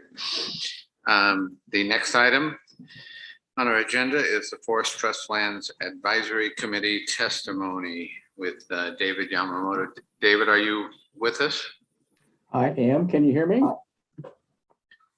Yes, we can. Go ahead, Commissioner. Thank you, Chair Kelly. Chair Kelly, members of the Board of Forestry, State Forester Mukomoto, staff, I am David Yamamoto, Tillamook County Commissioner and Chair of the Forest Trust Lands Advisory Committee, FTLAC. I'm here today representing FTLAC in order to fulfill our statutory responsibility to advise the Board of Forestry and State Forester on matters which affect management of the State Forest Trust lands under ORS 526.156. While the Board of Forestry agenda this month does not contain any material concerning the HCP, I hope you are all thinking as intently as I am about what the HCP means for state forest lands, and especially the trust counties and special districts. As I have expressed to you previously, the decision in front of this board is significant. The draft HCP proposes a 70-year contract with the federal services. It will set in place a management plan which will limit the ability of future boards of forestry and future state foresters to manage state forest lands for the counties and for all Oregonians. I've had the opportunity to review the lengthy 1,850-page draft environmental impact statement, the DEIS, for the HCP, and I do not believe the DEIS contains all of the information you need to understand the consequences of the HCP to our communities. Specifically, the HCP provides analysis between only a no action alternative and a narrow range of action alternatives. The DEIS does not provide key information you should know before making a decision to accept an HCP. First, the DEIS does not show how threatened and endangered species population would change under the HCP. The HCP would set aside a substantial portion of state forest lands, but for how many northern spotted owls? How many marbled murrelets?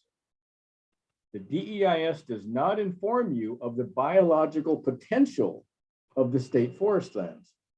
The state forest lands have long been managed for objectives other than just timber. As a result, we now no longer fully understand what these lands could produce or how harvest levels under the current management plan or under an HCP would differ from the biological potential of these lands. The DEIS does not inform you of the expected take of threatened and endangered species under the HCP or the amount of mitigation provided.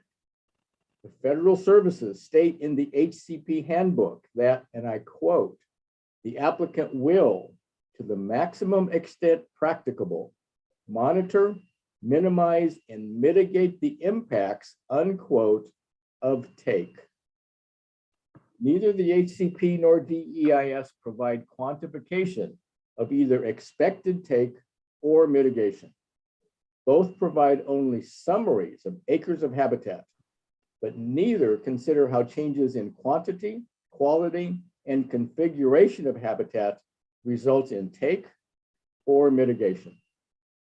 Finally, the HCP and DEIS do not explain why the assumptions in the business case analysis have proven so inaccurate.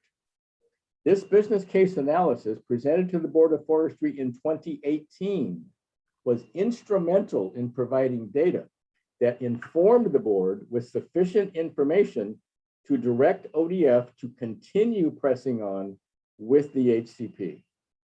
I have included a graph comparing the results of the business case analysis to the data in the DEIS in my written comments. This business case analysis showed increasing harvest over time. The proposed HCP now shows declining harvest. Additionally, the business case analysis expected a far higher harvest level from the current forest management plan than does the DEIS. The forest management plan in the business case analysis showed harvest levels far more consistent with recent harvest levels than the forest management plan in the DEIS. I would have to ask, what has changed so drastically in the short 4-year interim? And remember, this HCP is for a period of 70 years. The Board of Forestry should request from ODF the answers to the following 4 questions.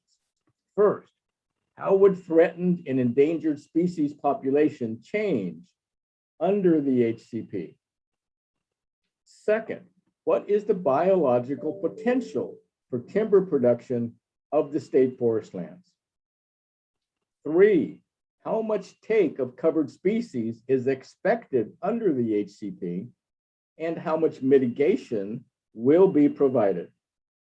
And finally, why have the assumptions in the business case analysis proven so inaccurate? The board should request ODF to provide you information supporting the assumptions behind the DEIS. It is critical that you and FTLAC fully understand these assumptions. For example, the DEIS assumes that the current forest management plan will result in significant acreages becoming unavailable for harvest due to occupancy of listed species, especially the spotted owl. For example, the DEIS assumes 123,000 additional acres will be set aside for the northern spotted owl, even as all reports show declining population in the face of competition from barred owls. To me, the assumptions in the DEIS about the forest management plan present an unreasonable scenario, as current science shows that without barred owl control, the northern spotted owl is on a trend toward extinction. And here I would like to deviate from my comments just briefly. Included in this testimony, I have provided a paper out of Biological Conservation entitled Wide Range Declines of Northern Spotted Owl Populations in the Pacific Northwest, a meta-analysis. I want you please to pay attention to the many authors of this paper and look at their affiliations. I was extremely impressed by all of the different sciences that contributed to this paper. I would like to just go over a few of the sentences in the abstract. And I quote, the immediate threats to this federally listed species, and we're talking about the northern spotted owl, include habitat loss and competition from barred owls.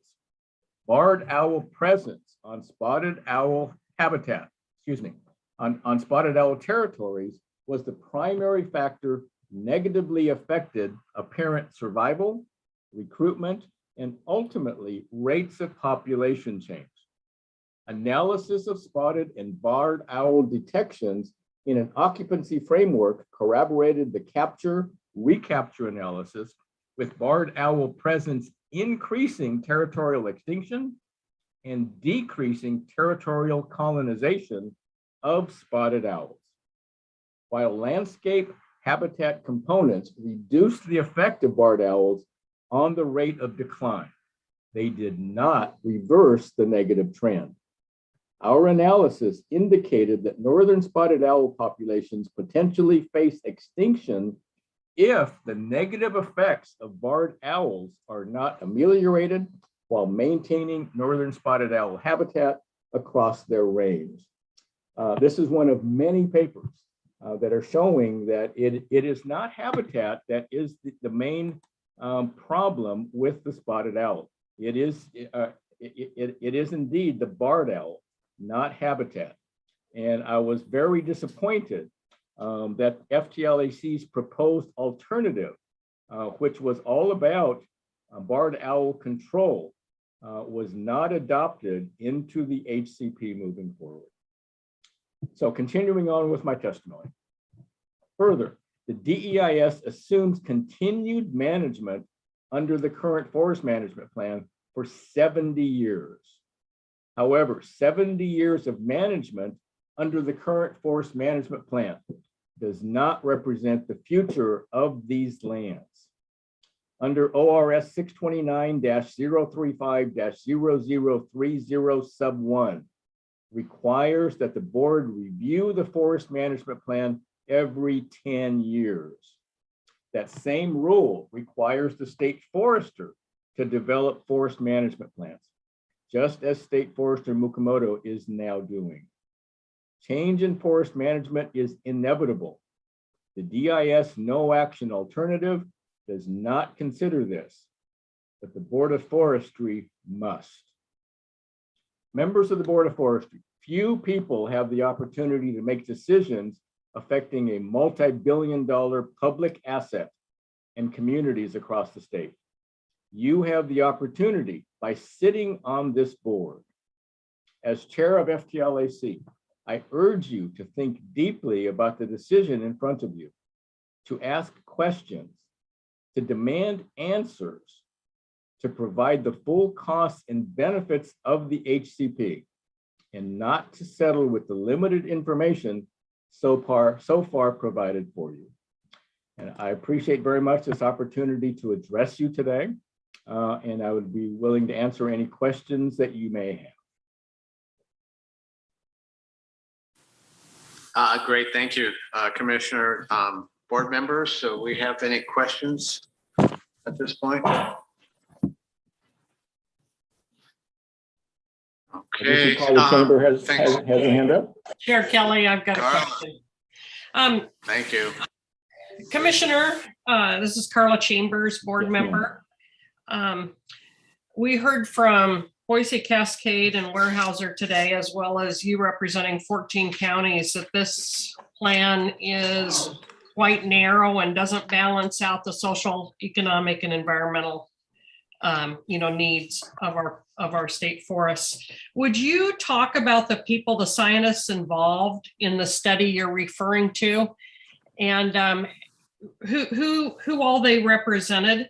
And did they give specific numbers on the decline of the spotted owl? They have not given specific numbers on the decline, but they do state emphatically that without control of the barred owl, no matter how much habitat we put aside, the spotted owl is doomed to extinction.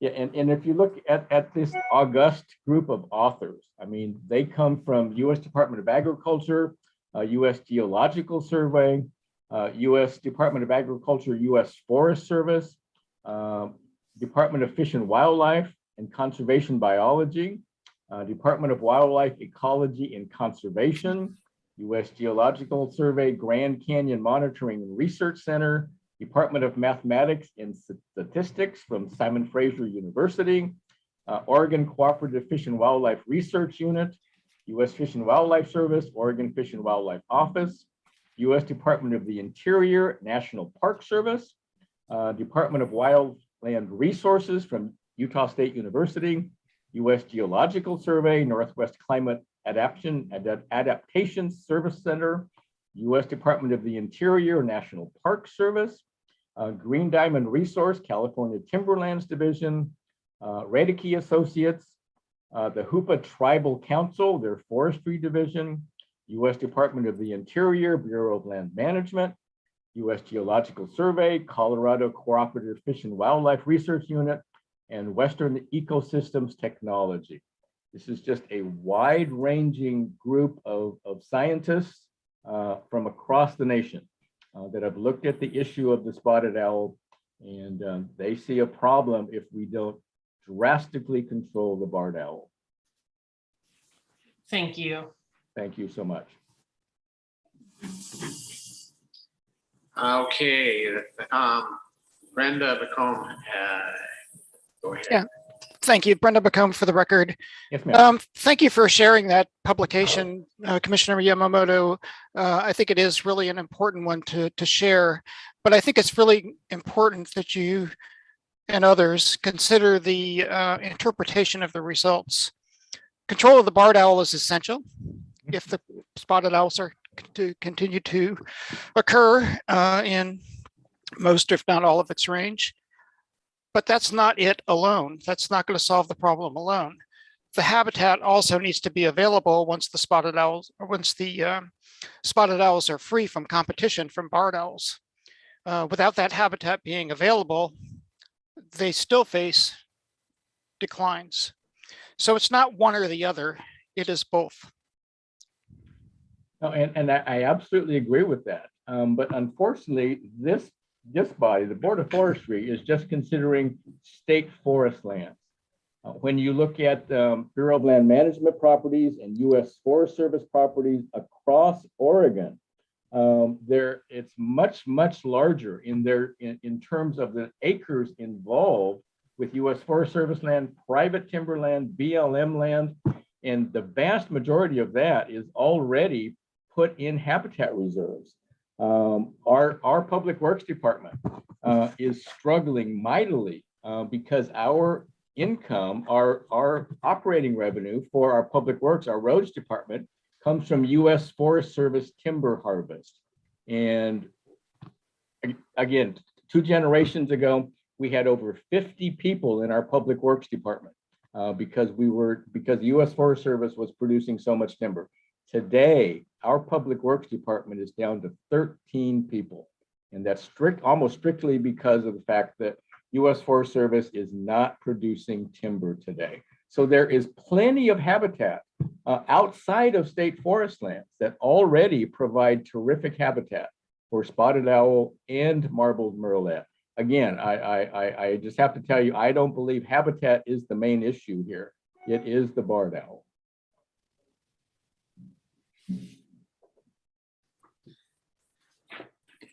Thank you. Any other board member questions or comments? Okay, Chair hearing Kelly, none. Chair Kelly, one comment. I do think we owe it to the commissioner, and it seems very reasonable to ask the staff to address those 4 questions prior to the next board meeting. I think if they could address those 4 questions in his testimony and copy the board, I would be very appreciative of that. Thank you. I thank you for that. Carla, I'll take that up with the state forester and all. We always need to be aware as we make these requests of exactly what the parameters will be and what either how much staff time, et cetera, and whether those questions can be reasonably answered. I support, they all seem like important questions, but I just have to say that caveat that we have to have agreement that we can reasonably answer those questions. So we'll do that to the best of our ability. Any other thoughts or comments? Commissioner, thank you very much for being with us today. And we're going to move on to the next item on our agenda. Okay. All right, we're going to go to item number 4, which is agency budget development discussion. And I understand James Short is going to be our main presenter here. Yes. Good afternoon, everybody. So can you hear me? Yes. All right. Good afternoon, Chair Kelly, State Forester Mukamoto, and the board. For the record, I am James Short, the Assistant Deputy Director for Administration, and I'm here today to discuss agenda item 4, and I'm joining by video. This agenda item seeks to introduce the board to the department's current list of policy option packages and provide a forum for discussion between the board and the department staff to ensure these budgets investments are meeting the policy and strategic directions of the Board of Forestry and the department. Next slide. Before we get started, I'd like to run through the process of the state's biennial budget processes for executive branch agencies. Oregon's budget is a tool to carry out the state's law and policy decisions. It appropriates the state general fund, allocates the state's lottery fund, and expends the state's other funds and federal funds. The budget covers 2 fiscal years, which equals a biennium, meaning it runs from July 1 of the odd number year to June 30th of the next odd number year. And for example, July 1, 2021 to June 30th, 2023 would be considered a biennium. Agencies start the budget early in the even number years to develop their agency request budget. This lays out the agency finances and policies for consideration by the governor. The Chief Financial Office gives agency guidelines to use in this process. Each agency sends their budget request to the CFO's office by September 1. The governor and the CFO review the budget requests. They use the governor's priorities, budget policies, and current law to make budget decisions. The governor's recommended budget documents summarizes those decisions. The governor presents the recommended budget to the legislature when it meets at the start of the next calendar year. Once the governor's recommended budget is received, legislative committees review the proposed budget. They hold public hearings to request feedback from each agency and the public. They hold public hearings. The budget bills that are enacted into law make up the legislative adopted budget. Agencies carry out or execute the budget over the 2-year period. As you know, the emergency board can make some changes to the budget between each session.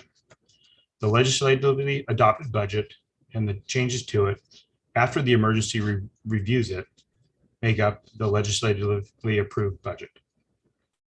What we are reviewing today are policy option packages.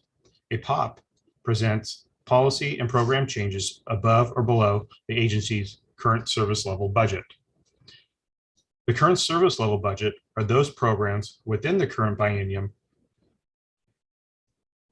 with less than one-time costs or phased out programs. The POPs that will be presented in front of you today have been developed within the framework of the guiding principles that were approved by the board in your January meeting. In addition, consideration is given to budget instructions as outlined by the Department of Administrative Services that every agency receives. Next slide. I highlighted the timeline at the state level. For the department and the board, our work on the ARB will be complete in a few months. As for specific board engagements in that process, you'll see our agency's budget 2 more times following today's meeting.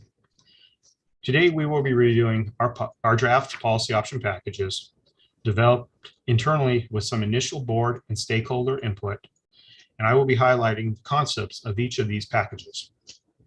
In addition, we have each division chief available for any specific questions that may arise today.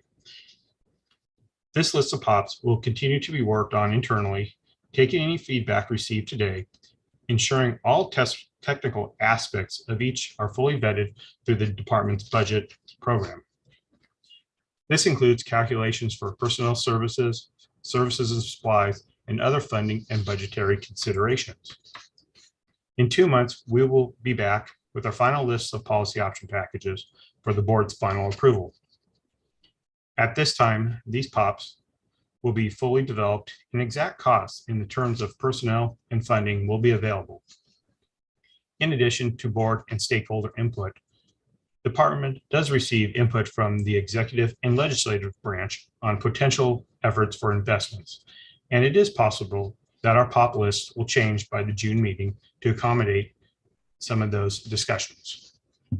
Finally, the board will review the department's completed ARB at the July meeting with the intent of improving it. This provides the department with the guidance to finish the budget on the technical side for the final submittal to the Department of Administrative Services on August 31st. With that overview on the process and the timeline, we'll begin discussing the POPs themselves. Next slide. Based on our guiding principles for budget development, especially around the tenets of operationalizing our current investments, as well as focusing on climate change and Oregonian engagement, the department policy option packages fall into 3 areas. Program development. These 3 packages focus on new service deliveries, and strive to address areas of concern for the department, the board, and our stakeholders. Next, there are 6 POPs that focus on fine-tuning or continuing our current business line. Gap analysis were conducted on significant investments from Senate Bill 762, which we received this biennium, and several other POPs that address corrections needed in the implementation of that legislation. Additionally, the Private of Force Accord necessitated the need for further investment in the department. And finally, we have 5 POPs that focus on capital investments. These POPs will allow us to address either deferred maintenance across the department or construct or replace any capital infrastructure. Next slide. The 3 POPs focusing on new efforts for the department constitute our program development efforts. The first POP, the Community Engagement and Climate Change POP, includes added capacity and investments to enable more deliberate engagement with our diverse communities statewide and to increase the department's capability for planning and implementation around climate change and community resilience, and it has 4 investment areas. The first investment area is implementing climate smart forestry. This asks for resources enabling the department to focus on climate smart goals of climate change and carbon plan, including urban and community forestry, research and monitoring, reforestation and afforestation, climate smart forestry in silviculture, forest land climate resilience, and ecological function restoration, and investments in workforce development. The next area is planning and responding to changing climate and forests.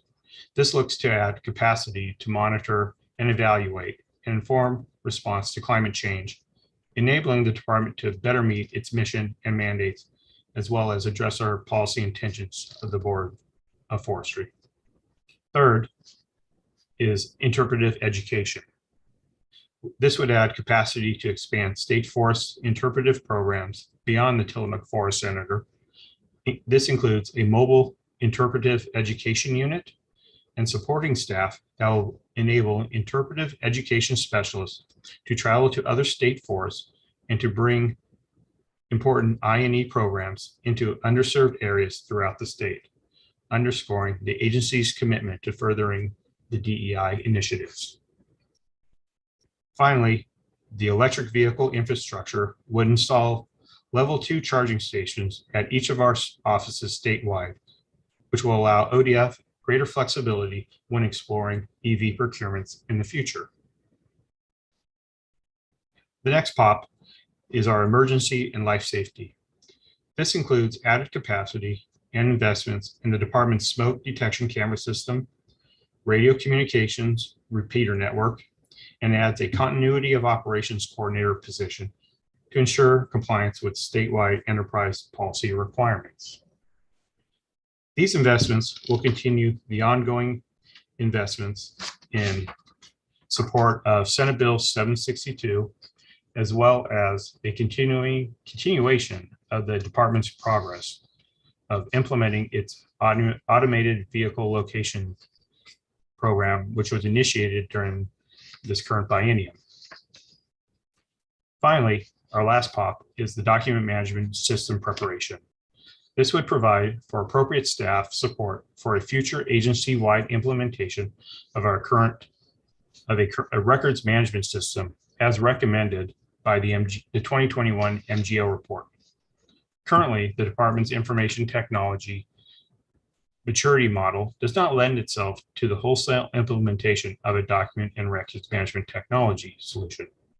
However, it can benefit from increasing its awareness and proposed strategy in addressing the challenges as outlined by the MGO recommendations, and this extra capacity would facilitate that endeavor. Next slide.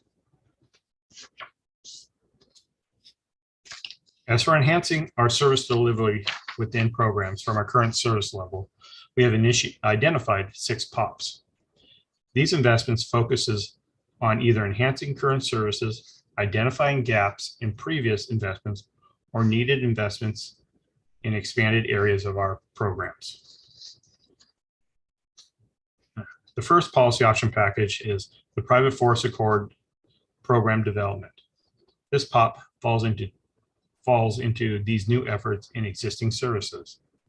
Following the agreements known as the Private Forest Accord, ODF brought forward this POP for additional investments in the Small Forest Landowner Investment in Stream Habitat Program, SFISH, and Adapted Management Program, as well as additional investments in services and supplies for the positions associated with Senate Bill 1501.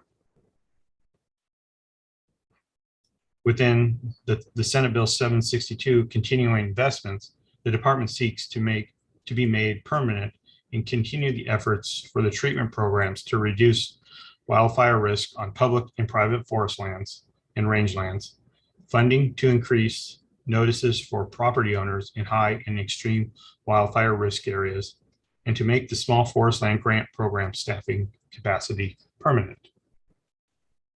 The next POP is the Federal Forest Restoration Program infrastructure investment. This seeks to add capacity to the FFR program by shifting general fund and requesting federally to continue to work with the program.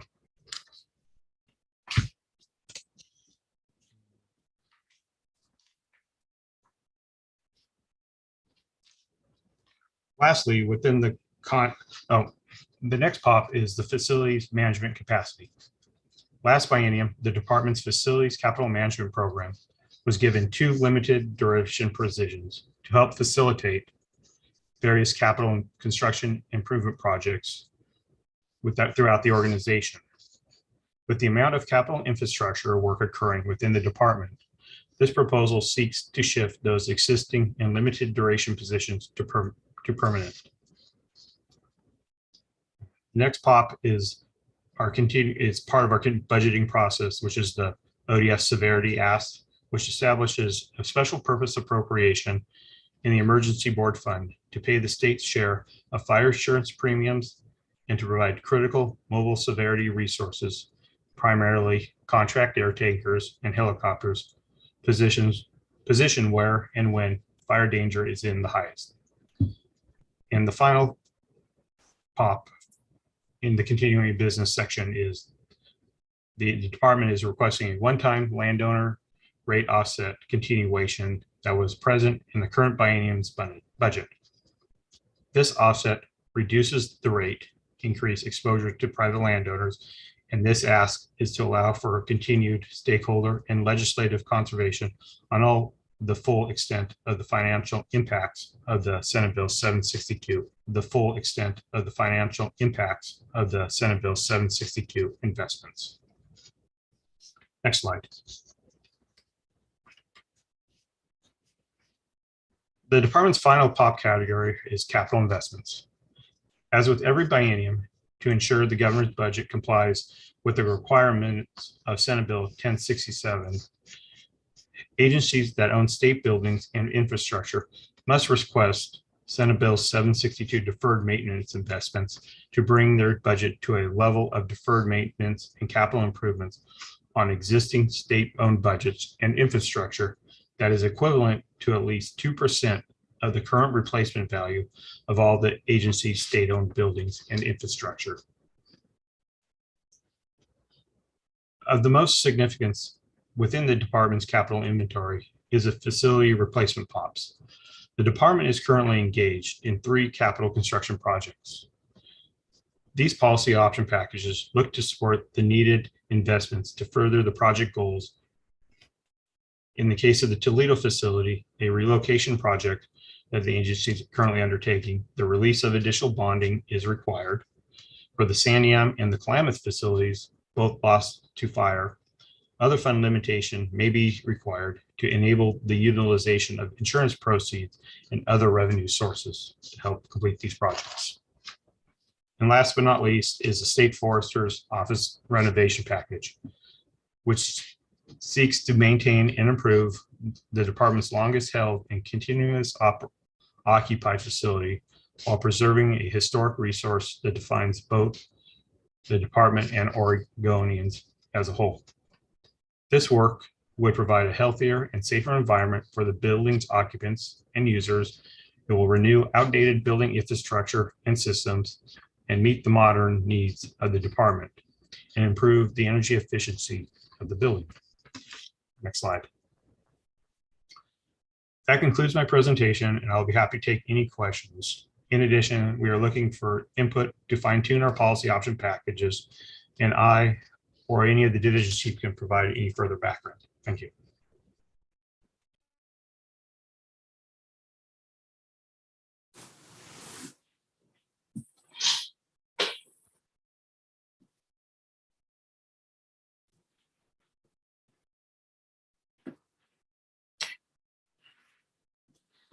All right, thank you very much.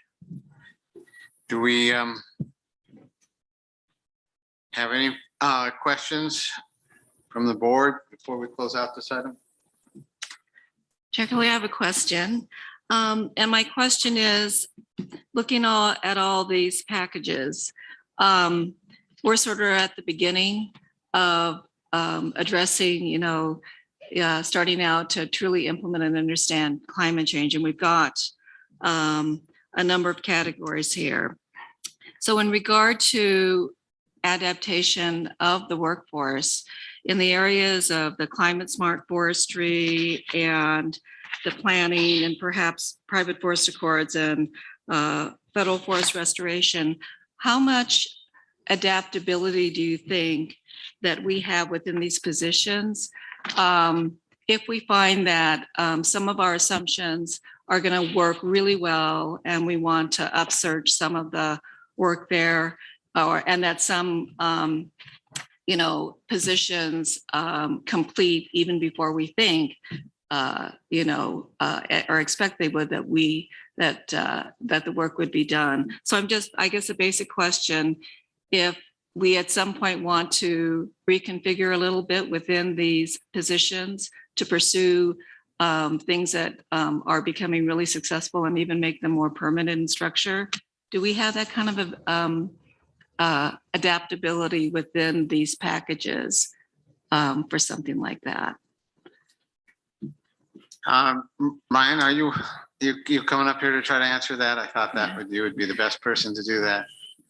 I wish I was more coherent, Ryan. Just trying to formulate my ideas. Yeah. So for the record, Ryan Gordon, Ranch Director. Let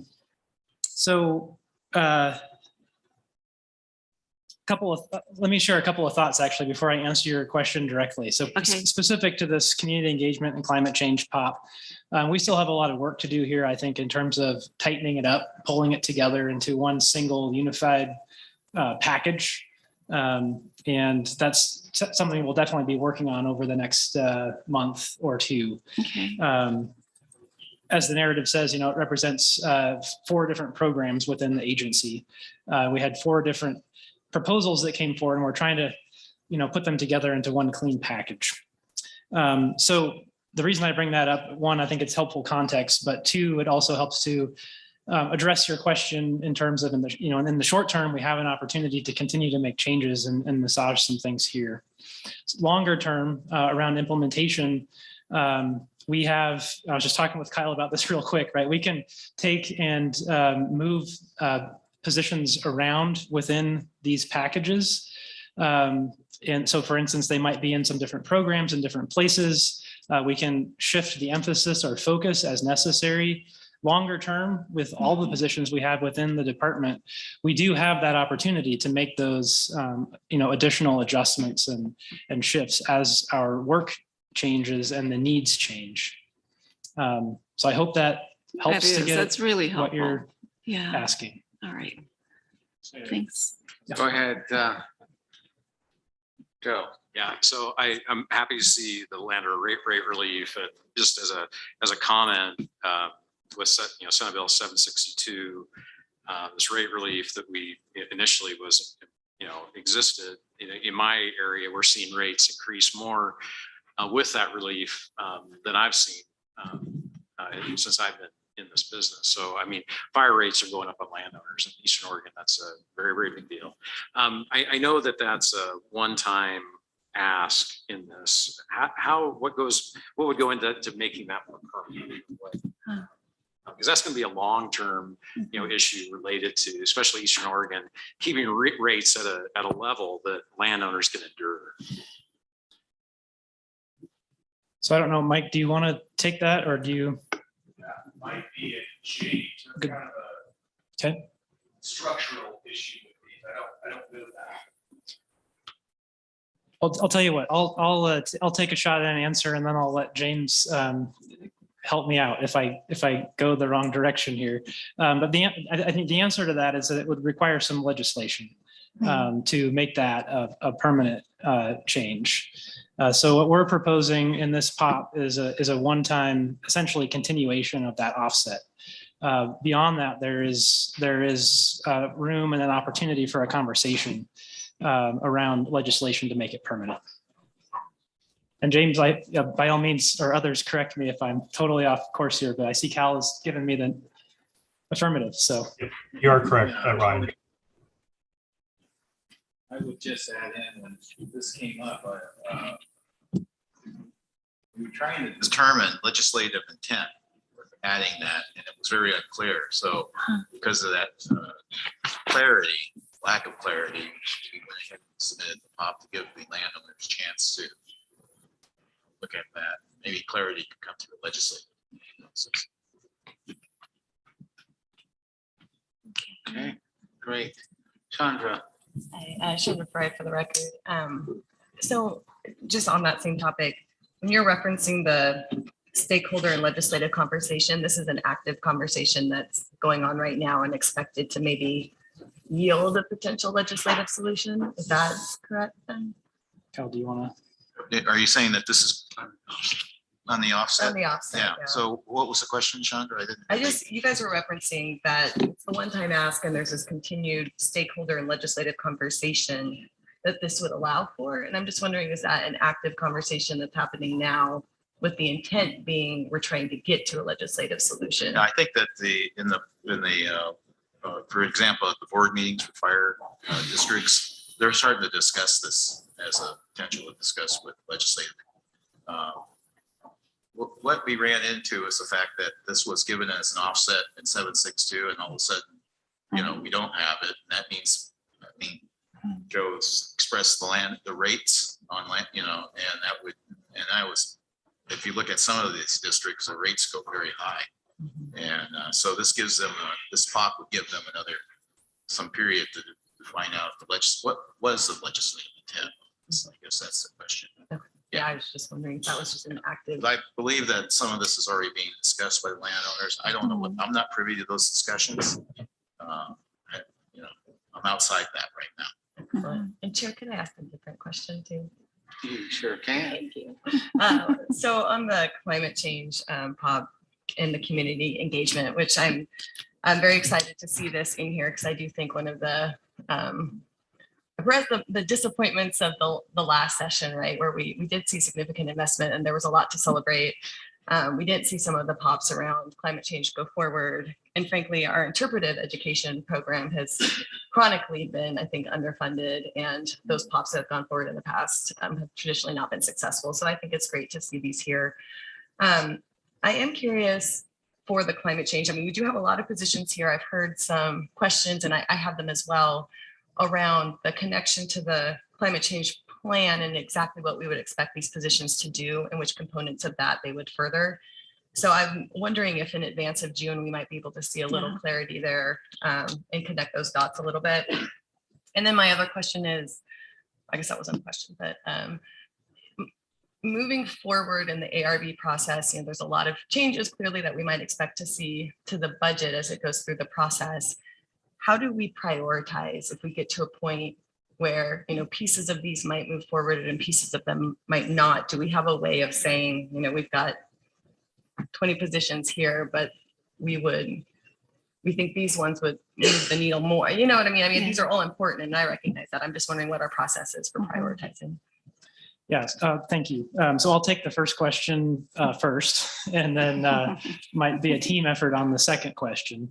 So I think, on your first question, as I indicated earlier, absolutely remains the opportunity and the need to really help to refine this rather large pop right now, bring it together and connect it to the CCCP, as you mentioned, but also just to make sure that it is a good complementary package, between the different programs. So that work will certainly continue. Around the prioritization question that you had, I think I might ask James to chime in a little bit on process. So I believe that we have the opportunity, as this moves forward, if certain elements of it are kicked back to us as not being accepted, I believe there is a process that we can go through to appeal that. And that would kind of begin a conversation for us to start thinking about maybe less than a full package or something like that. But James, maybe you can chime in there with a little bit more on that process. Yes, thank you for that question. It's a two-part process. The agency will prioritize all their POPs and bring them back to the Board of Forestry in the next board meeting, 2 months, with our priority of our POPs. And then you get a chance to have an input on that for the agency POPs. And then once the agency submits their agency request budget, the agency will then receive the analyst's recommended budget. And then at that time, the agency will see what is going to be included in the governor's budget. And we get to have the chance to appeal any of those POPs that have not moved forward, or any other packages that the agency deems to be a priority. Thank you. Hope that answers the question. Thank you. I would like to pile on a little bit too, given the history that climate change related POP was the one that did not make it through with the last legislative session. And you're listening to Seth Barnes's testimony today and to what Chandra is saying today. It is a big POP, and I just want to make sure that some of those questions are really answered, so that we are doing a smart and forceful job of marketing this to the legislature and answering some of those questions about overlap and stuff brought with other agencies and so on. And I'm saying that not because I want to be critical. I don't want this to happen. I want it to happen. I want it to be successful. And but we need to we need to really dial this one in. I think in a little bit more forceful way than where it is. Obviously, we're in the process. That's what you're trying to do, but I'm just piling on.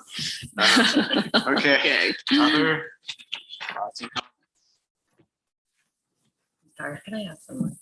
You sure can. Sorry, just quick question on the federal forest restoration. We're shifting funds there. We've got access to some federal funds, it sounds like, but I'm just curious about the durability or longevity of some of those funding sources. I know some of those programs have a lifespan. So is this just something that we'll just be able to evaluate each biennium and may need to see fund shifts occur again in the future if some of those funding, are we anticipating some of those sources drying up? I guess I'm just not as familiar with all the different buckets right now. And I know some of them are time limited.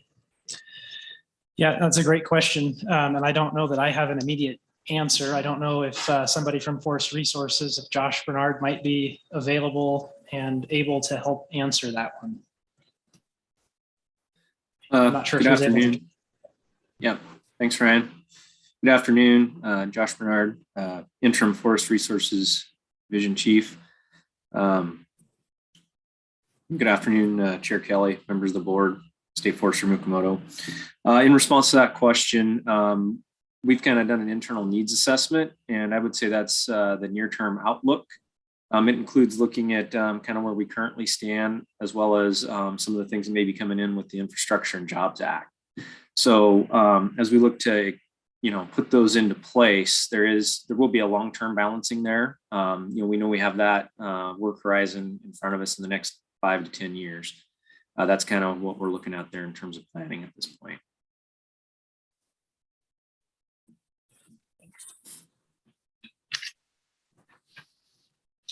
Any other board member comments, questions?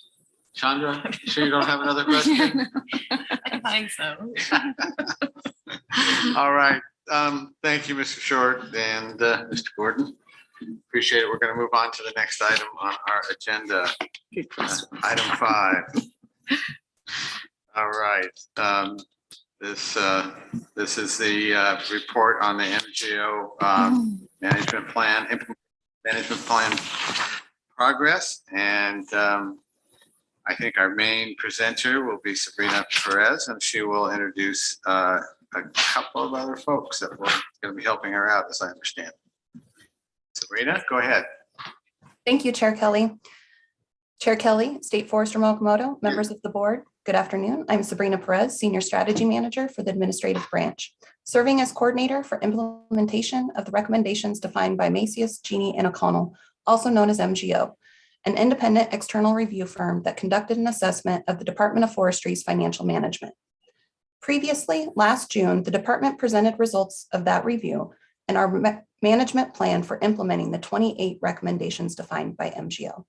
Since then, we've brought forward subsequent versions of our plan, reporting upon our progress as the department embraces full implementation of the recommendations. Last fall, with support from the legislature, we were fortunate to be able to continue the contractual relationship with MGO to provide technical assistance, oversight, and regular reporting of our implementation efforts. MGO joined us in presentation in January, highlighting their methodology for continued assessment and review of our plan implementation. And I'm pleased to be joined by MGO again today in our joint reporting to the board on our progress. So with that, I'd like to introduce Linda Hurley. And Linda, when you're ready, we can bring up our presentation slides. Thank you, Sabrina, and good afternoon, Chair Kelly, members of the board, and State Forester Mukomoto. I'm very pleased to be here. I believe that I've met many of you in the past years when we did our report. I serve as the partner on this engagement, so I've been the general oversight overall. So I'm pleased to be here to be able to present progress that has been made by the department based on our initial recommendations. So if we can bring up the presentation, please.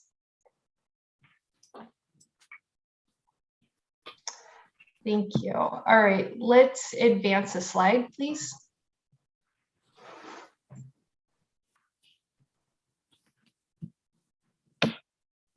Thank you. All right, so what we're going to cover today is we're going to review the methodology that we've applied to evaluate these recommendations. I will be highlighting the progress of those recommendations, items that have been implemented, items that are currently in process and not yet in review. I'm going to turn the presentation back over to Sabrina to give a management update on what's been happening overall and plans that management have. And then finally, we'd like to engage in a discussion with the board on any feedback regarding the presentation, as well as our attached report to the packet, and any direction you would like to provide to us in terms of our review of future recommendations or questions. Please advance the slide. Okay, our methodology.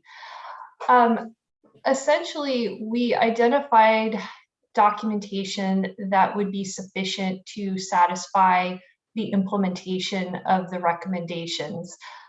We prioritized the initial recommendations, but again, you will be able to provide us feedback on future ones that we do look at, but we did identify and prioritize initial ones.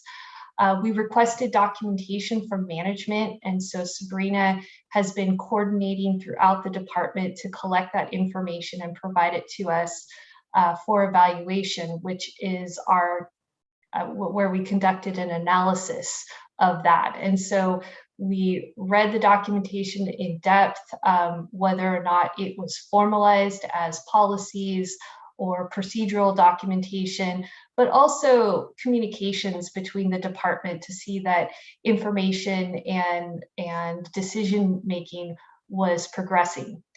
And then finally, today, we are going to summarize the results to date of that evaluation. So our initial evaluation began in December, and so our report is dated for April, which is for this meeting. Please advance the slides.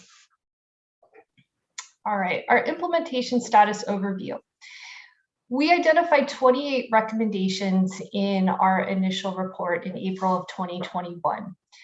To date, 5 of those recommendations have been fully implemented. We have another 7 that are currently in progress, but that we have done some evaluation on. And then finally, we have the remaining 16 that have yet to be put on our review docket. And so some things I wanted to highlight is one of the most recent recommendations that had been implemented was number 16, which was entitled Board of Forestry Oversight Policy Implemented. And we'll talk a little bit more in detail about that, but I thought it was important to highlight for this body here. And then also to highlight, we've seen significant progress with organizational restructure. And that was a big area that we had identified in terms of making sure that the alignment of roles and responsibilities were appropriate for the oversight.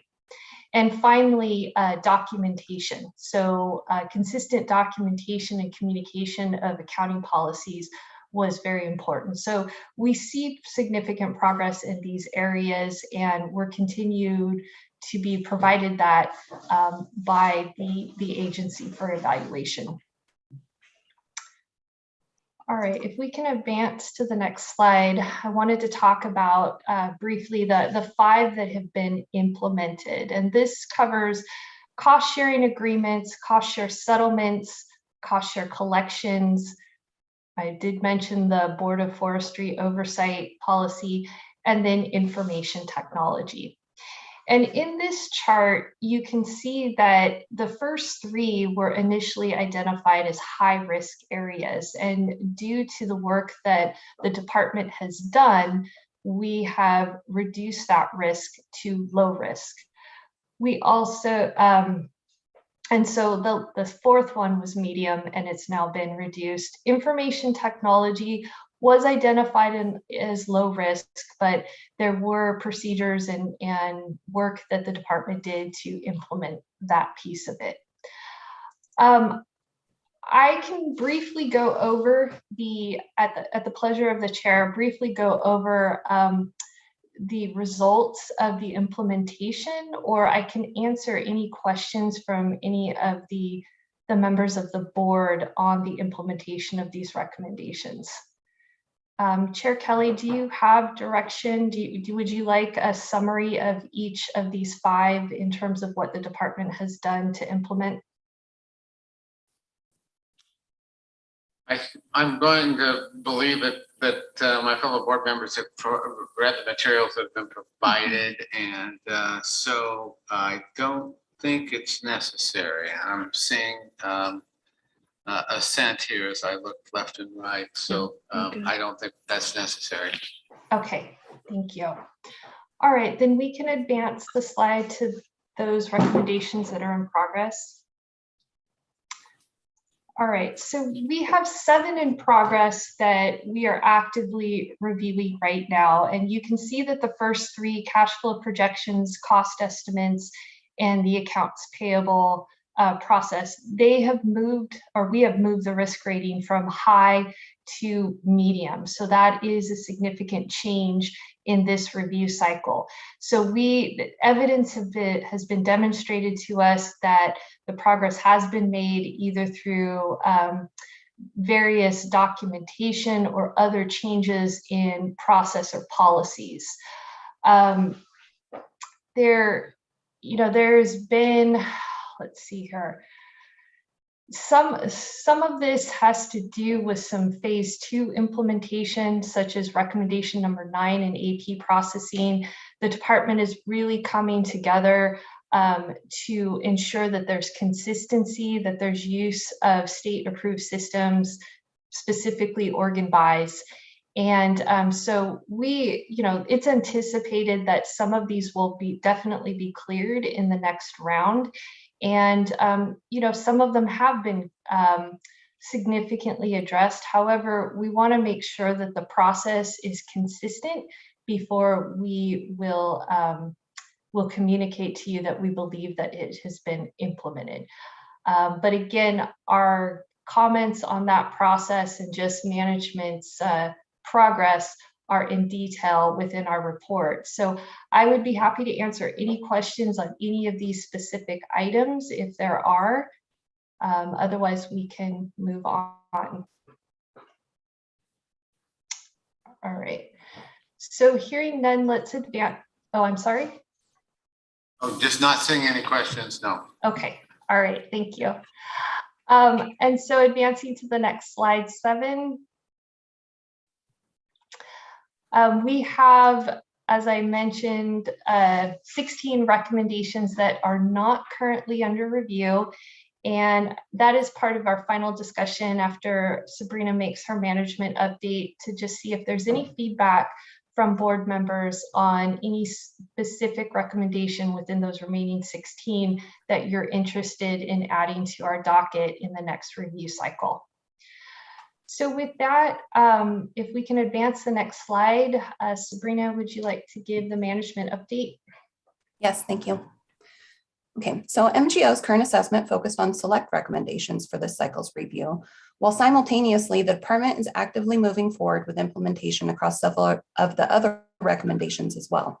Today, I'll provide a management update on our implementation efforts while highlighting areas of success as well as our opportunities for focused attention. Next slide, please. So as we've worked to produce a 4th version of our implementation management plan, as attached in your board notebooks, we are pleased to report the following status. Of the 28 total recommendations, 16 are active, with 13 progressing and 3 just recently initiated. 4 are currently pending or on hold, mainly for support of IT and modernization deliverables, and 3 have not yet started. And we now have 5 complete. Next slide, please. So we've been successful on several fronts. In policy and procedures, we've recently completed the policy on the board's financial oversight, number 16, and we're actively codifying organizational roles and responsibilities, especially given the move of finance staff from protection to the administrative branch through implementation of number 20. This is an opportunity to leverage shared expertise and create new efficiencies. In training and guidance, another area of success this cycle has been the follow-up to those policies and procedures with group trainings and personal coaching, specifically in the budgeting realm, in preparation for our annual incident finance trainings, and implementing phase 2 of organ buys, a full end-to-end procurement to payment system. Integration has also been an improvement we're working towards, where guidance or procedures are directly integrated into the process or tool utilized. For our communications and tracking tools, we found success as we've operationalized the new statewide tracking tools developed last summer. We found we have greater communication and focused oversight on the financial work occurring in the field. And lastly, with MGO's engagement in the review, as we partner together to understand areas where we can improve upon these business processes, and frankly, where we can celebrate the areas we've successfully mitigated the risks originally observed. Next slide, please. So it wouldn't be success without further opportunities for growth and our focused attention. First, in our resource capacity. While we've been successfully filling several key vacancies, we've been challenged with others. We remain optimistic and diligent in our outreach and our proper evaluation of our currently active recruitments. We're working to ensure we hire the right individuals and bring valuable expertise on board to the agency. Next, in our transitioning of duties, with this new staff coming on board, we have an opportunity in our successful transition and handoff of those duties.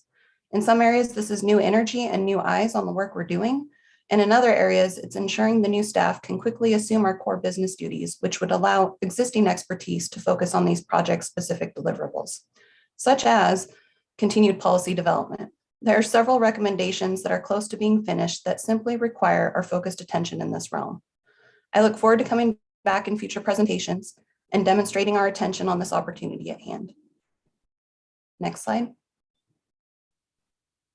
So now we come to our last slide, and this is where Linda and I would like to join the board in a shared discussion and hearing feedback from you on our work together and direction as we move forward. We have a few questions, and I'll start out with just, do you have any thoughts regarding MGO's work product and evaluation process?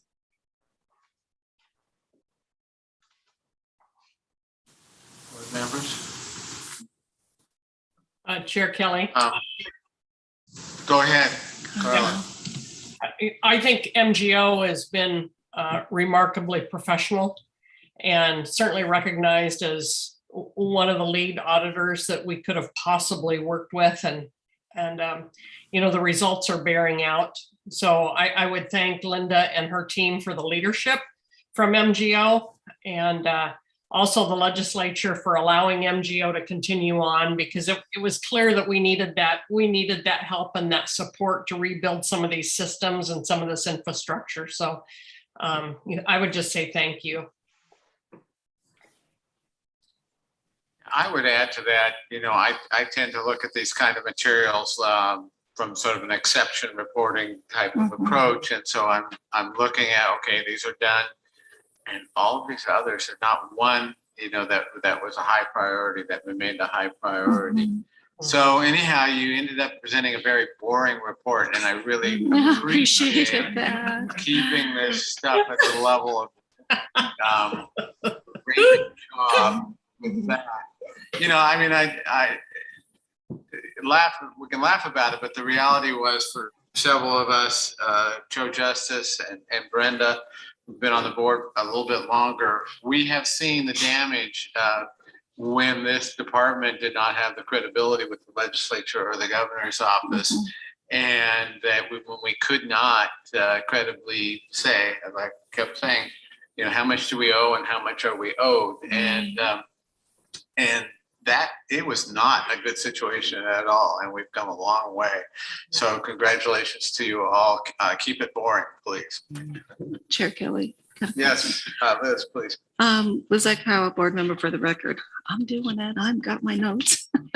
I don't know, Sabrina, if I can go down each of these, but I think it's just a general question on, is there anything, it sounds like you are satisfied with the high risk and the low, that you're keeping pace with your expectations and moving forward. There's nothing in there that it just sounds like you're fine with your pace on this, on these accomplishments. Thank you. I would say that the pace is, you know, within that area of opportunity. So certainly as we bring on our resource capacity, we can focus greater attention on some of these that perhaps aren't falling right in line with our originally targeted due date. I do believe there's been a little bit of flexibility in that we have a commitment to implement these, the entire suite of recommendations by the close of next biennium or this biennium. And so that's certainly our progress, and we're working towards that and working within those opportunities to make them a success.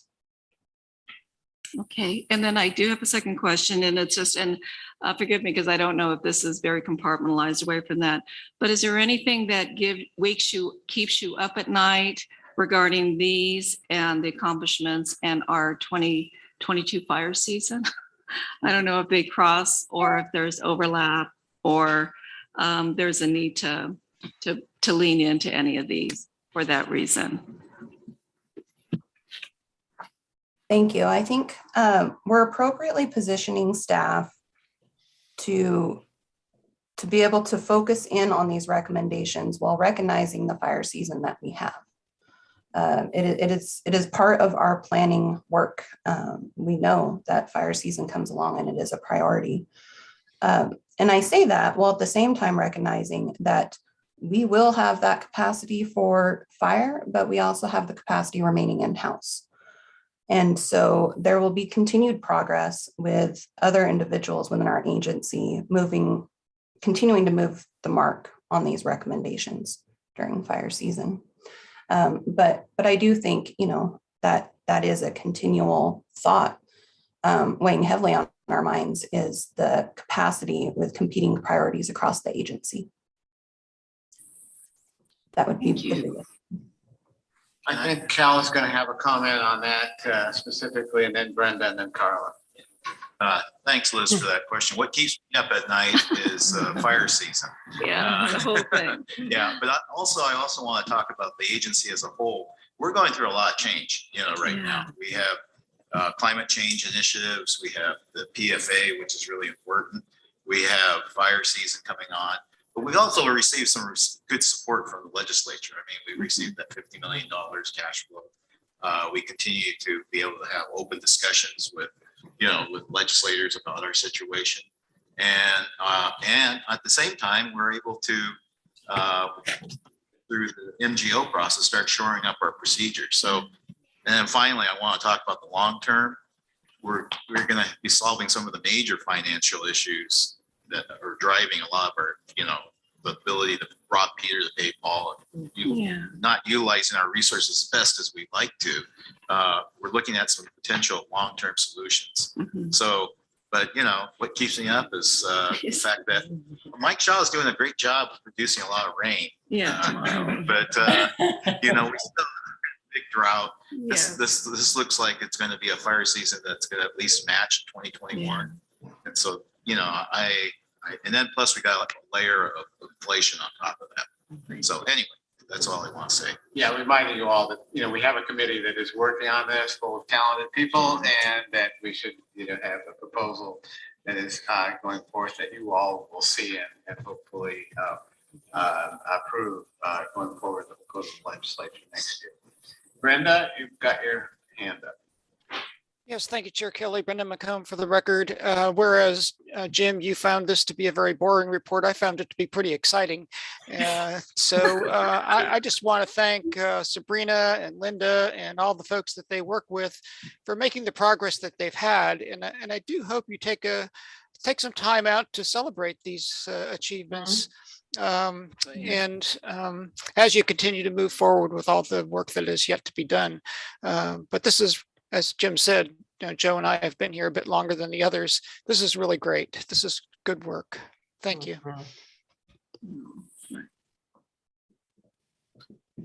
Carla? My hand was up from the previous question. I'm sorry, it's down. Thank you. No problem. Any other comments? Praise, criticism? We'll have to do a toast tonight. You have to toast to the. All right, wonderful. Thank you, Linda. Thank you, Sabrina. And we're going to then move on to our next item. Thank you.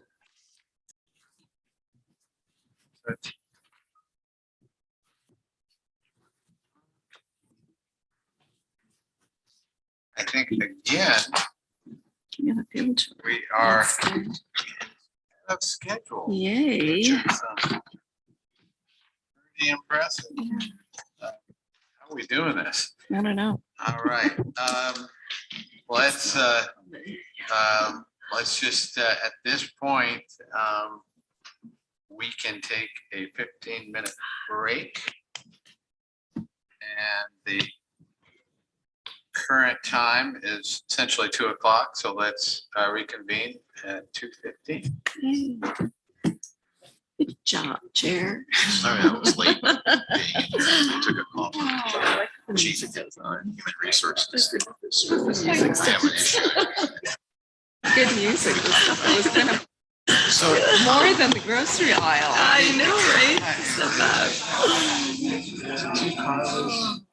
Get it, Hillary, get it. Oh, wait.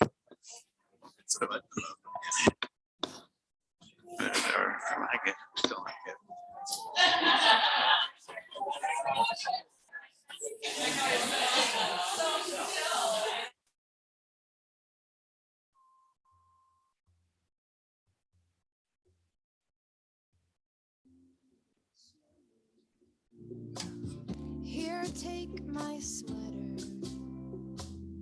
Your head is aching. I'll make it better. 'Cause I love the way you call me baby. And you take me the way I am.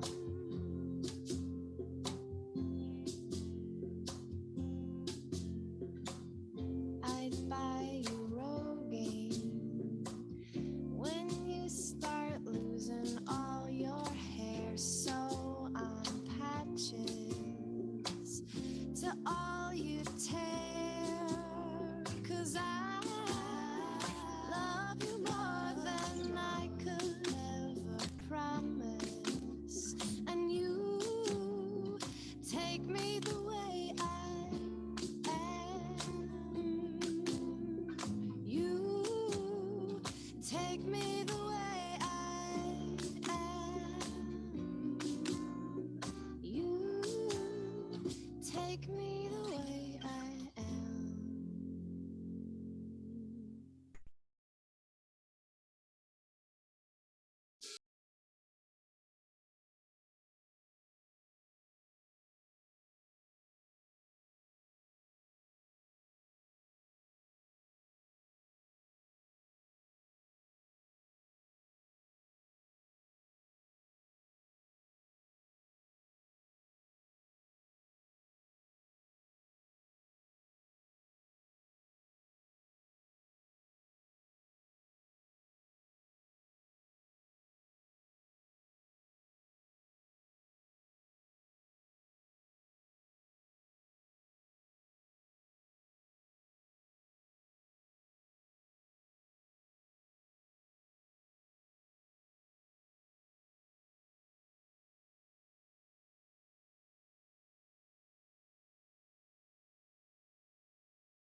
we're back in action, so please take your seats.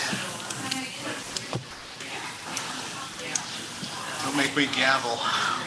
Oh, yeah, you have. You don't do it.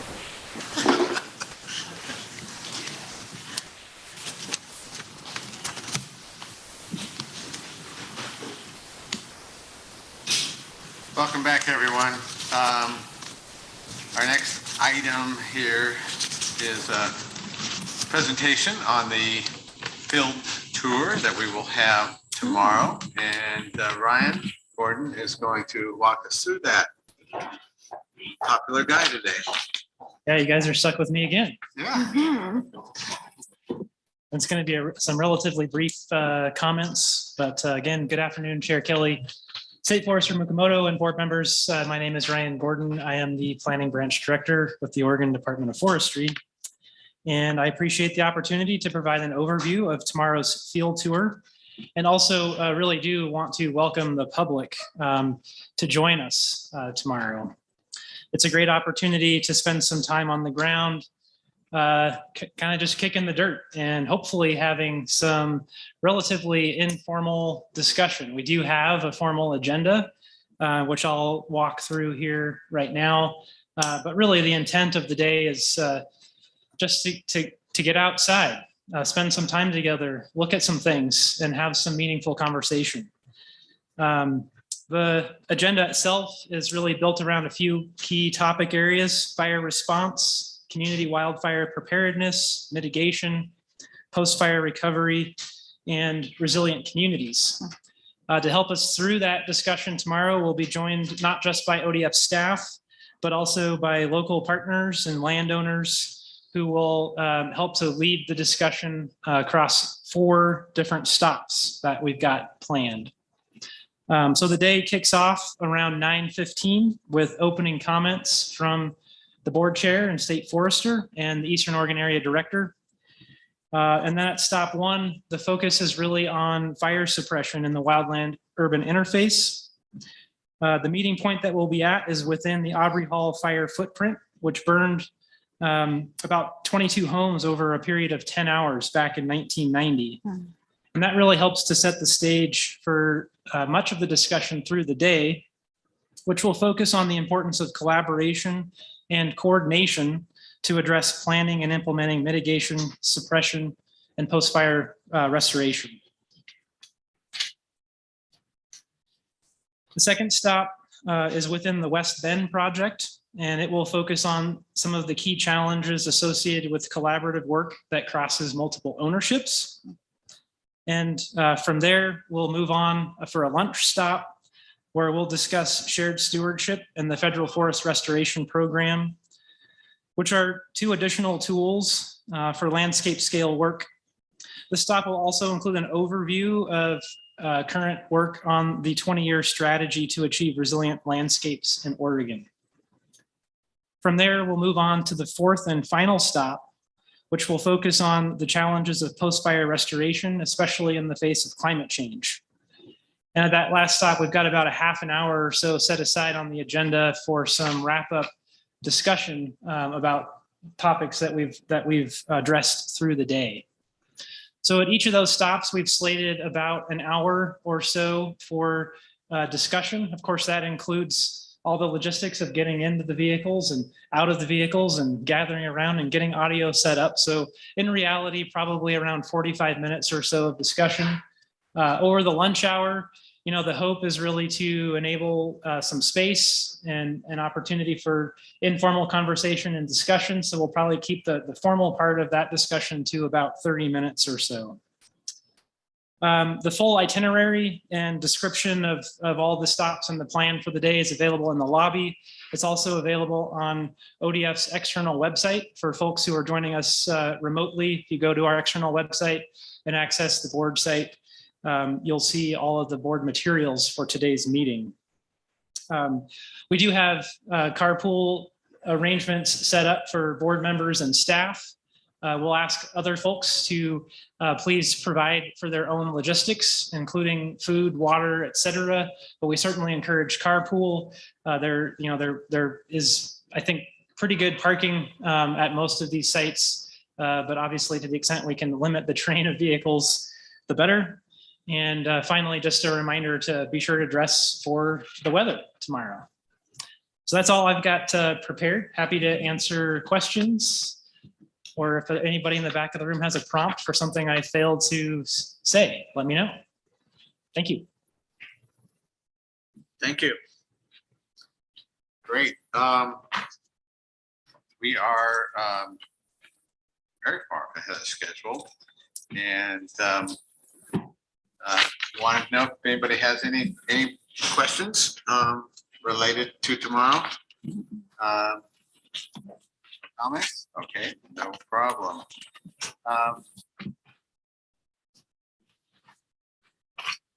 So our last agenda item, and one that you are all familiar with, is our opportunity to recap and discuss anything that's come up in the day, or anything else that's on any of your minds.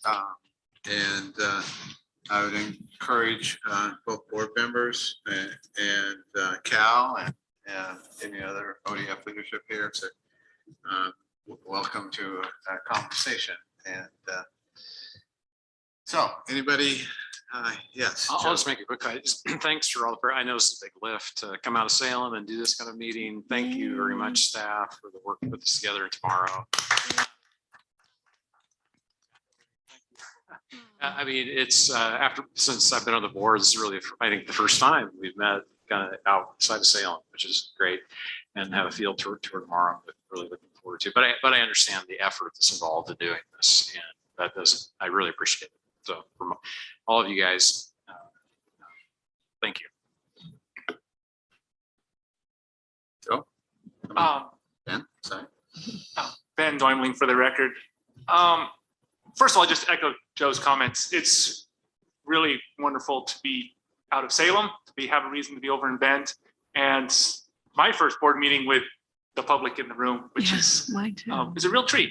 It's really great to not only be off Zoom, but be with more people around.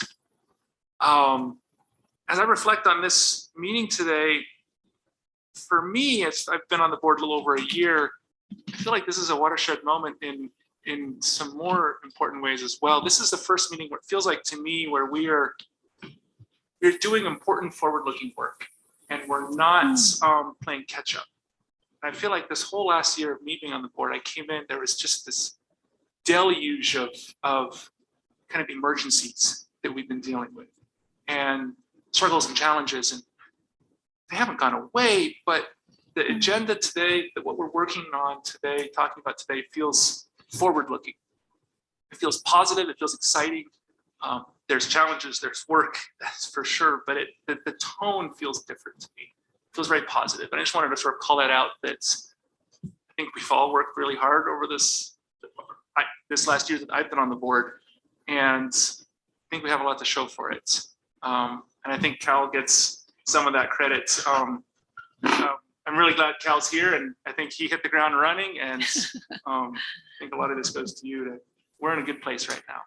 So just as I reflect on this day, those are some of my thoughts. Jason.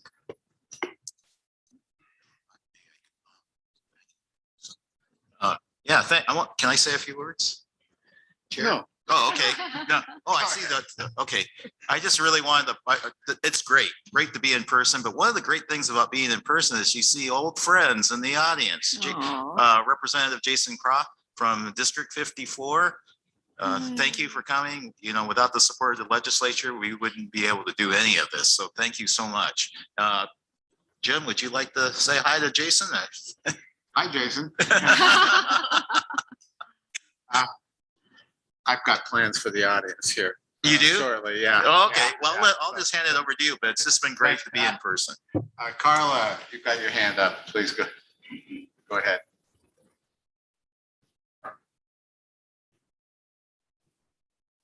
Carla, did we lose you? Nice. There, she's muted. Oh, you're muted. Sorry. I'm so sorry. I'm sorry to miss all of you. I have a family member with a medical event, and so I'm sorry I'm not able to be over there. And I'm gonna miss that tour because I think that's where we all really learn a lot. I am excited to go on the World Forestry Tour. I was on the one last year or 2 years ago to New Zealand, and I think there's a lot to learn from others. And so we'll look forward to Finland and Denmark. One of the things that I've been working on since the last meeting is to try and better understand what our harvest levels would do on state lands with this HCP. And I went back and I got some help, and it looks as if we go 5 years back, we have averaged 275 million board feet. If we go 10 years back, we've averaged 256 million board feet of harvest cut. But if we look ahead, the next 10 years under this HCP, that we would drop 8.73%. And if we look out 52 years, we would drop 26.18%. And, you know, the reason I want to be sure and I get my head around that financially is as we just think about not only the counties and, you know, the 14 counties that we have this relationship with, but also our own budget. And we're very revenue dependent from those state lands and those harvests. So that's why I've been trying to understand that just as we're talking about budget, how does that really impact us as well? Two other things on my mind. I think you all saw the Merkley-Wyden announcement of the 11.5 million in federal funding for the collaborative projects. Specifically, you know, they called out the need to thin overgrown forests, better ecosystems, reduce the threat of severe wildfire. So thrilled with, they send $11.673 million to Oregon, but I wanted to put that in terms of scale. I talked to the largest person in Oregon who thins. He thins in 6 Western states. He said this morning, I talked to him, thinning and fuel reduction with no product removal is $2,000 to $4,500 an acre. With product removal, it's up to $3,500 an acre. So if we take that times that 11.6 million times 2,000 acres, that's 5,836 acres. And the Governor's Wildfire Council said we had 5.6 million high-risk acres in Oregon. So I really didn't want to lose track of the scalability of while that's a starting investment, just how big of challenge we had. And then finally, and Brenda, I would like your, you know, opinion on this, but it looked to me like that paper that came from the counties was an excellent collaboration from the scientific community. But two things jumped out in that paper. And they've tracked the spotted owl for 26 years. And they were showing the annual declines and of the spotted owl. And, you know, beyond the barred owl population and the removal discussion, they really called out on page 19 how the 2020 burn, you know, really did impact the nesting and roosting areas for the northern spotted owl. And they talked about the possibility of extinction with this species. And you just look at the amount of land that has been set aside. And I just, you know, as we're looking at another big set aside, just the sheer, you know, the sheer loss over that much effort. I just have to believe there's lots of lessons learned here. And I just want to be sure that I'm learning those lessons before I would vote on another round to set aside with these state lands. So that's important for me to learn. And anybody that has information that they want to share, my ears are wide open. Thank you. Thank you, Carla. Brenda. Thank you, Jim. Brenda McComb for the record. So I just want to say I'm sorry not to be with you today in Bend, and I wish you all the best on your tour tomorrow. I wish I could be there for that. I'm particularly cautious around COVID these days, so that's the reason I'm not there.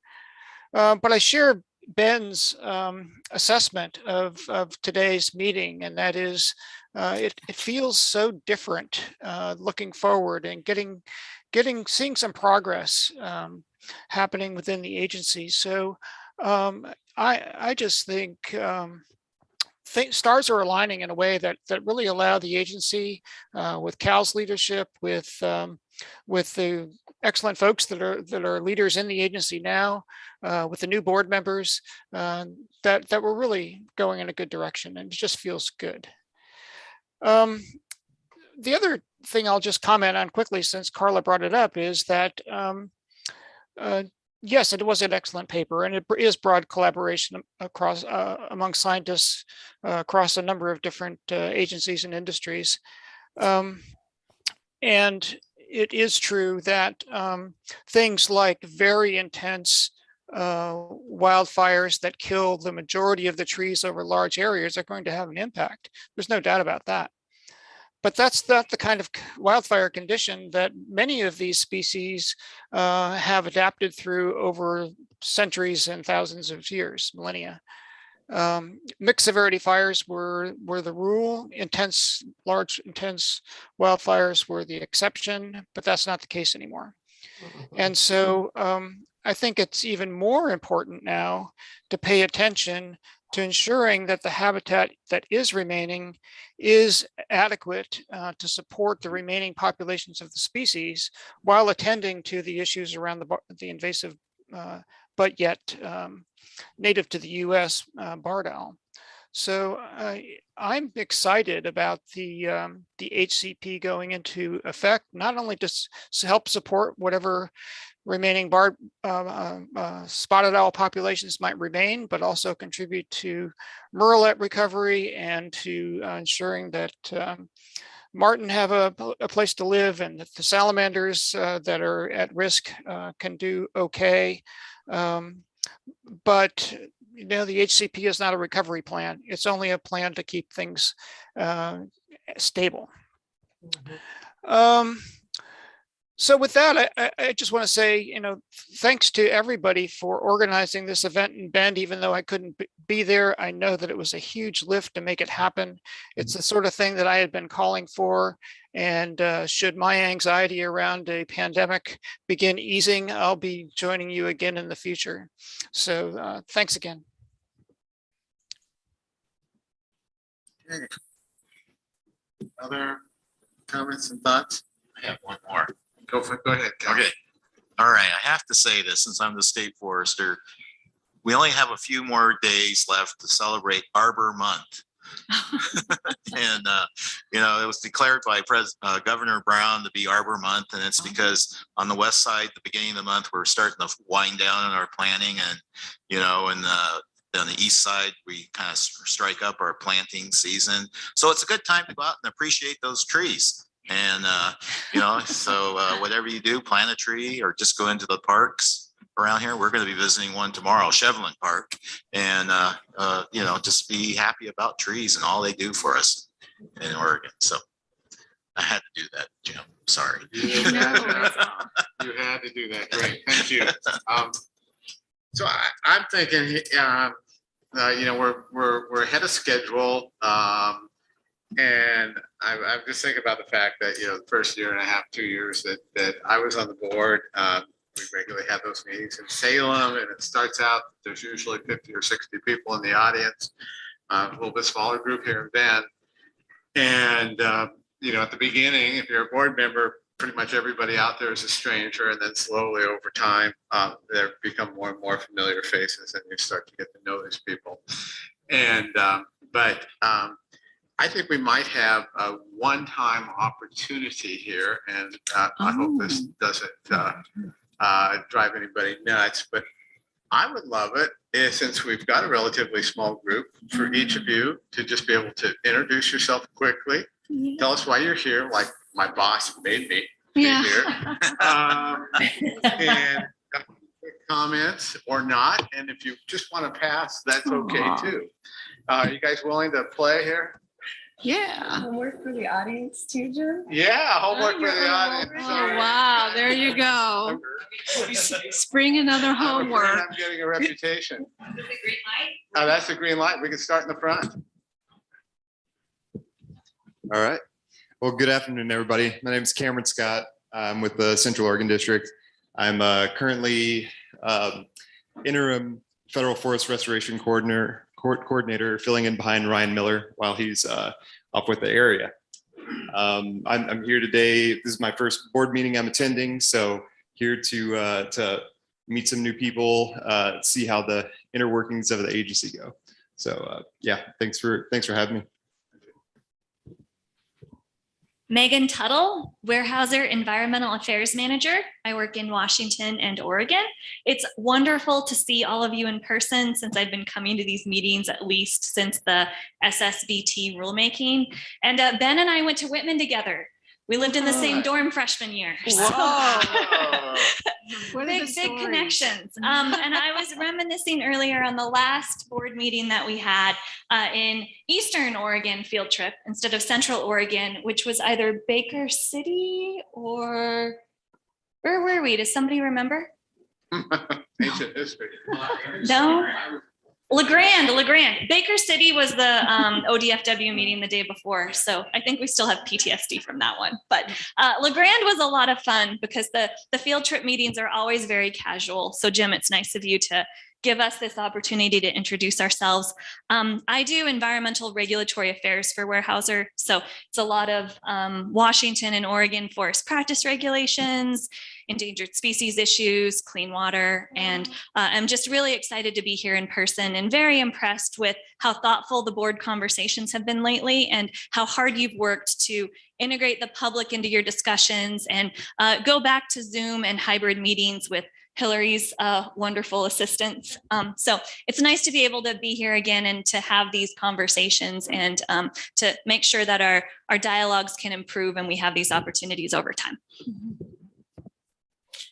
Hey guys, I introduced myself earlier, but I will again. So Amanda Sullivan-Astor, Forest Policy Manager for Associated Oregon Loggers. We had a conversation earlier today about how some folks may not realize all the people that we represent at AOL. So we do represent firefighters, road builders, rock crushers, loggers, folks that do prescribed fire work, reforestation, utilizing immigrant workers through the H-2B visa program, and many, many others. So anyway, so for those that don't know, just because it's loggers in the name doesn't mean that's all that we serve. So anyways, thank you guys for being here. And again, I agree with Megan. The board conversations have been really enlightening and I think really powerful for us to be able to hear and listen to. So thanks. Oh, you guys have, oh yeah. Can we just go this way? Because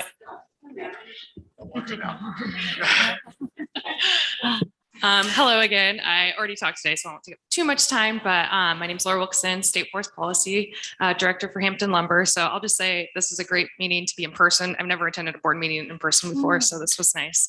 I also like this microphone much better than the earlier one. I'll just say this is a great excuse to come over east. I don't get to do that very much. All Hampton's mills are on the west side of Oregon and Washington and up in British Columbia. So it's great to get over on the other side of the Cascades, and I'm looking forward to the tour tomorrow. Thanks. Hi, Tiffany Roddy, Manager of Government Affairs for Roseburg Forest Products. And I'm here just to experience one of these in person. It's my first in-person board meeting. So I want to thank you for setting this up. I know it's a lot of work and looking forward to more of these in the future. Hello, I'm Jason Krupp. I'm state representative for most of Bend, about 2/3 of Bend. And I just want to say thank you so much for coming out to Bend. I look forward to joining you on part of the tour tomorrow. Hello, as Cameron introduced me, Ryan Miller. My day job here at ODF is the FFR coordinator for the Central Oregon District. For the last 6 months, I've been able to work for Brian as the assistant to the area director. So.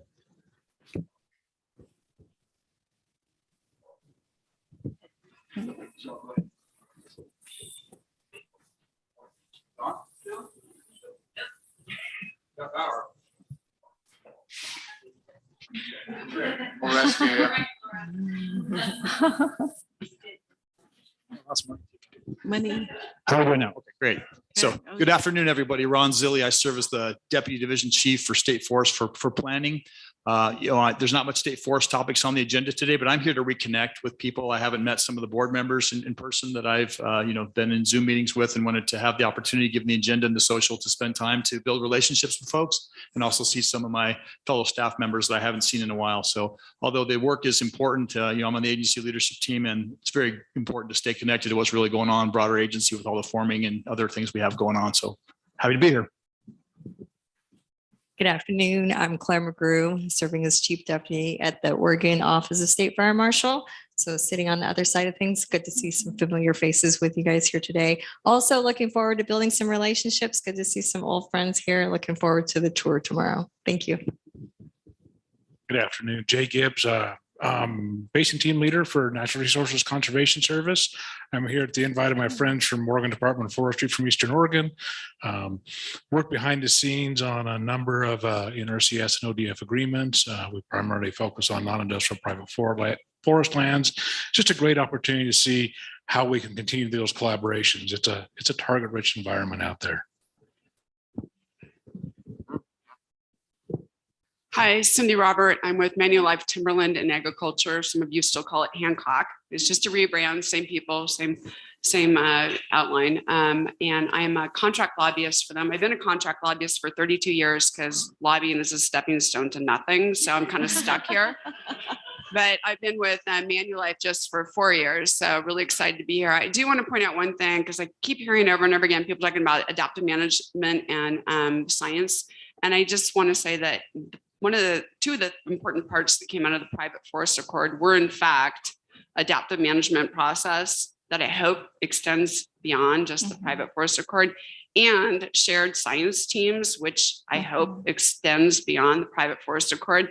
And I think it also, you hear it in the background a lot, maybe you hear it, I hear it, well, we don't agree on the science anyway. So we're just going to argue about the science. I just want to put forth to you, all of you, that private forest accord showed that all the different sides can come together and agree on the science. We all put forward the same science pieces. We all paid the same science teams because we all agreed with it. So. Hey, afternoon, everybody. Kyle Williams, and I'm the Director of Forest Protection for the Oregon Forest Industries Council. So it's a really large mouthful of words that just means anything that visibly attacks a tree, I probably am worried about. So usually that's fire. And so everything across the gamut that the agency is engaged in related to protection, the budgets, policies, making sure the water gets put on the fire when it's small, that's everything that I'm worried about. And so as you can imagine, there's a lot of reasons to be here, and certainly that tour tomorrow, add on to that, complexities in smoke management. We're going to get an opportunity to look at that and you name it. So appreciate the opportunity to be here in person. Certainly, I'm pretty jacked up to see humans again in real life. Human. Seth Barnes, and I already introduced myself and gave comments, so I'll be short. I'm the Director of Forest Policy with the Oregon Forest Industries Council, and I will expect that this is a new part of the agenda. So at the end of the agenda is we're doing this. Is that right? No? Okay. All right. Maybe not. So appreciate the opportunity again. I mean, as I said earlier, it's walking in here. I don't think I've ever smiled so much to come into a Board of Forestry meeting, right? it's humans, right? It's exciting. So good to meet so many of you, and I'm looking forward to tomorrow. Hi, everyone. Mike Elias, and I'm the Director of Government Affairs and General Counsel for Oregon Forest and Industries Council. And I was able to go to a few in-person board meetings before COVID hit, but this is, again, the first one in a couple of years. So it's great to see everyone. And I testified earlier, so I won't belabor it, but great to be here. Thanks.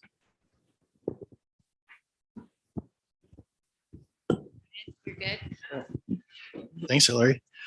Good afternoon, Kyle Abraham. I serve as the Deputy State Forester for ODF. I am not here because Kyle told me to, but I am here to support my friends, colleagues, see everybody in person, because that hasn't happened in a while, and just take part in a great tour tomorrow. Thanks, Kyle. Good afternoon, everybody. Mike Shaw. Currently serve as a Chief of Fire Protection for the department. Been with the department for 23 years. My boss also did not tell me to be here. I'm here because I live 20 minutes up the road and it was shorter than driving to Salem today. So I was glad that the meeting was here in Central Oregon. Actually, I say that a little tongue in cheek, but it really truly is an honor to have the board over here in Central Oregon. I've been working in Central Oregon since 2015, and I think there's a lot of really positive things about the work that occurs here. And so it's going to be kind of fun to spend a little time on the tour tomorrow and get an opportunity to show the board what happens here. So it's an honor to have folks here and glad to be a part of it. Hello, folks. Brian Pugh. I'm the area director for Eastern Oregon. I want to welcome you all and having you here for sure. I'm going to talk to you tomorrow about all the great things that Mike was talking about in Eastern Oregon. There's a lot of good things that are going on that we'll see tomorrow. Today, I want to thank all the staff, Hillary, folks in Salem, the firefighter that was out front parking the cars. That's good. Brandon, thank you. The folks that were moving behind the scenes today to make sure we got everything set up for tomorrow. Really appreciate that.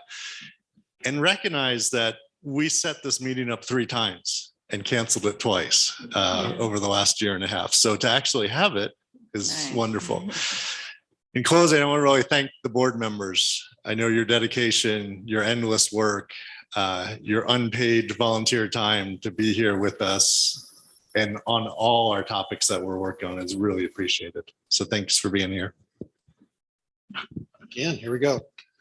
All right. Hi, everyone. Again, Rob Pinzer. I am the District Forester, Central Oregon District. And what could be better than this? I get to bring the Board of Forestry and people who care about trees and fire to my backyard. Perfect setting. I love it. Near and dear to my heart. So glad you're here. It'll be a great tour tomorrow.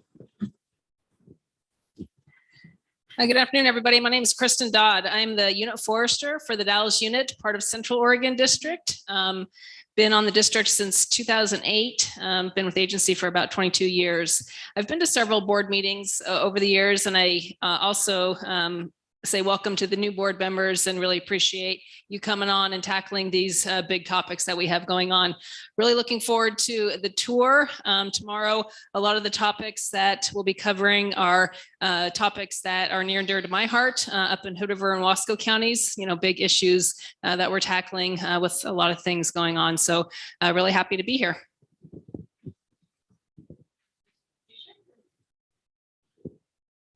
Hi, everyone. I had to step out for a couple meetings, but I'm glad I made it back in time for the introductions. My name is Sage Barnard Davidson, and I am here representing the Central Oregon Forest Stewardship Foundation. And we're one of the Central Oregon shared stewardship efforts happening right now, and currently working on the Landscape Resiliency Project, which is one of the projects under the SB 762 bill. In Central Oregon, and it's great to be here. It's great to learn about all the different individuals doing work in the area, and I'm honored to be at first Board of Forestry meeting. So thank you. And thus concludes our public introduction and audience. Bring this back around. As your board administrator, thank you very much for taking us on part 1 of a 3-part series. So we hope the public will continue joining us in the rest of our days. Thank you. All right. Thank you, Hillary. I just, out of that, one thing that I did hear, Cindy Roberts mentioned this shared science concept. And I think that's something that the board is very interested in, the pioneering work there. I think we're very tired of seeing competing science. It's been one of the biggest challenges for us as board members. I don't know, exactly how you put it together. I don't know how you're going to put it together in the future, or we're going to put it together. Just makes me think that maybe those of you who did do that, maybe we could have a presentation at a future board meeting on how you pull that off, and how in our position we can encourage and get that structure in place for the important, identify the issues that are going to be important that we know are coming at us, that are likely to deserve that level of structure. So anyhow, appreciated hearing that. Any other thoughts? Yeah, go ahead, Liz. Yeah, I just want to just echo how lucky I feel to be on the board at this time and recognize all the hefty lifting that has gone on. And I'm learning a lot. And so this is only my second meeting in person with y'all, and the first one as a public meeting. And I'm still working on etiquette, and I'm learning from Chandra. I wrote on here, it's not yay, but A. And Lizak Powa, board member, for the record. So little by little, I am learning how to do that. I didn't tell you that. No, but I was watching you. You were modeling good behavior. I'm not lecturing. So no. So I'm a work in progress. And so thank you all for being so generous, board chair, state forester. Yeah, not exactly what any of us said when we came on, Brenda, or after the first few meetings of the first year or two, No, should I say? no, Were you thanks. talking about how thrilled you were to be on the board at that point? You No. had different words, right? We had different words. Anything else at this point for the good of the order? Brenda, Carla? Okay.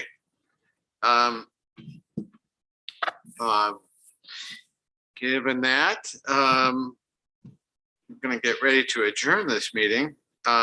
Thank you to everyone who presented information and provided testimony and participated, which is everybody today. Everyone did. Yes. So as we depart this meeting, I want to invite members of the public and the staff to join the board at an evening social being held tonight, beginning at 5:30 at the OSU Cascades campus, Edward Hall Atrium. The event is our way of getting to know the community we're visiting and learning what matters most to you. So I encourage everyone to come out, and we'll be there till 7 p.m. And with that, without further ado, I'm going to get the gavel out, and we are adjourned.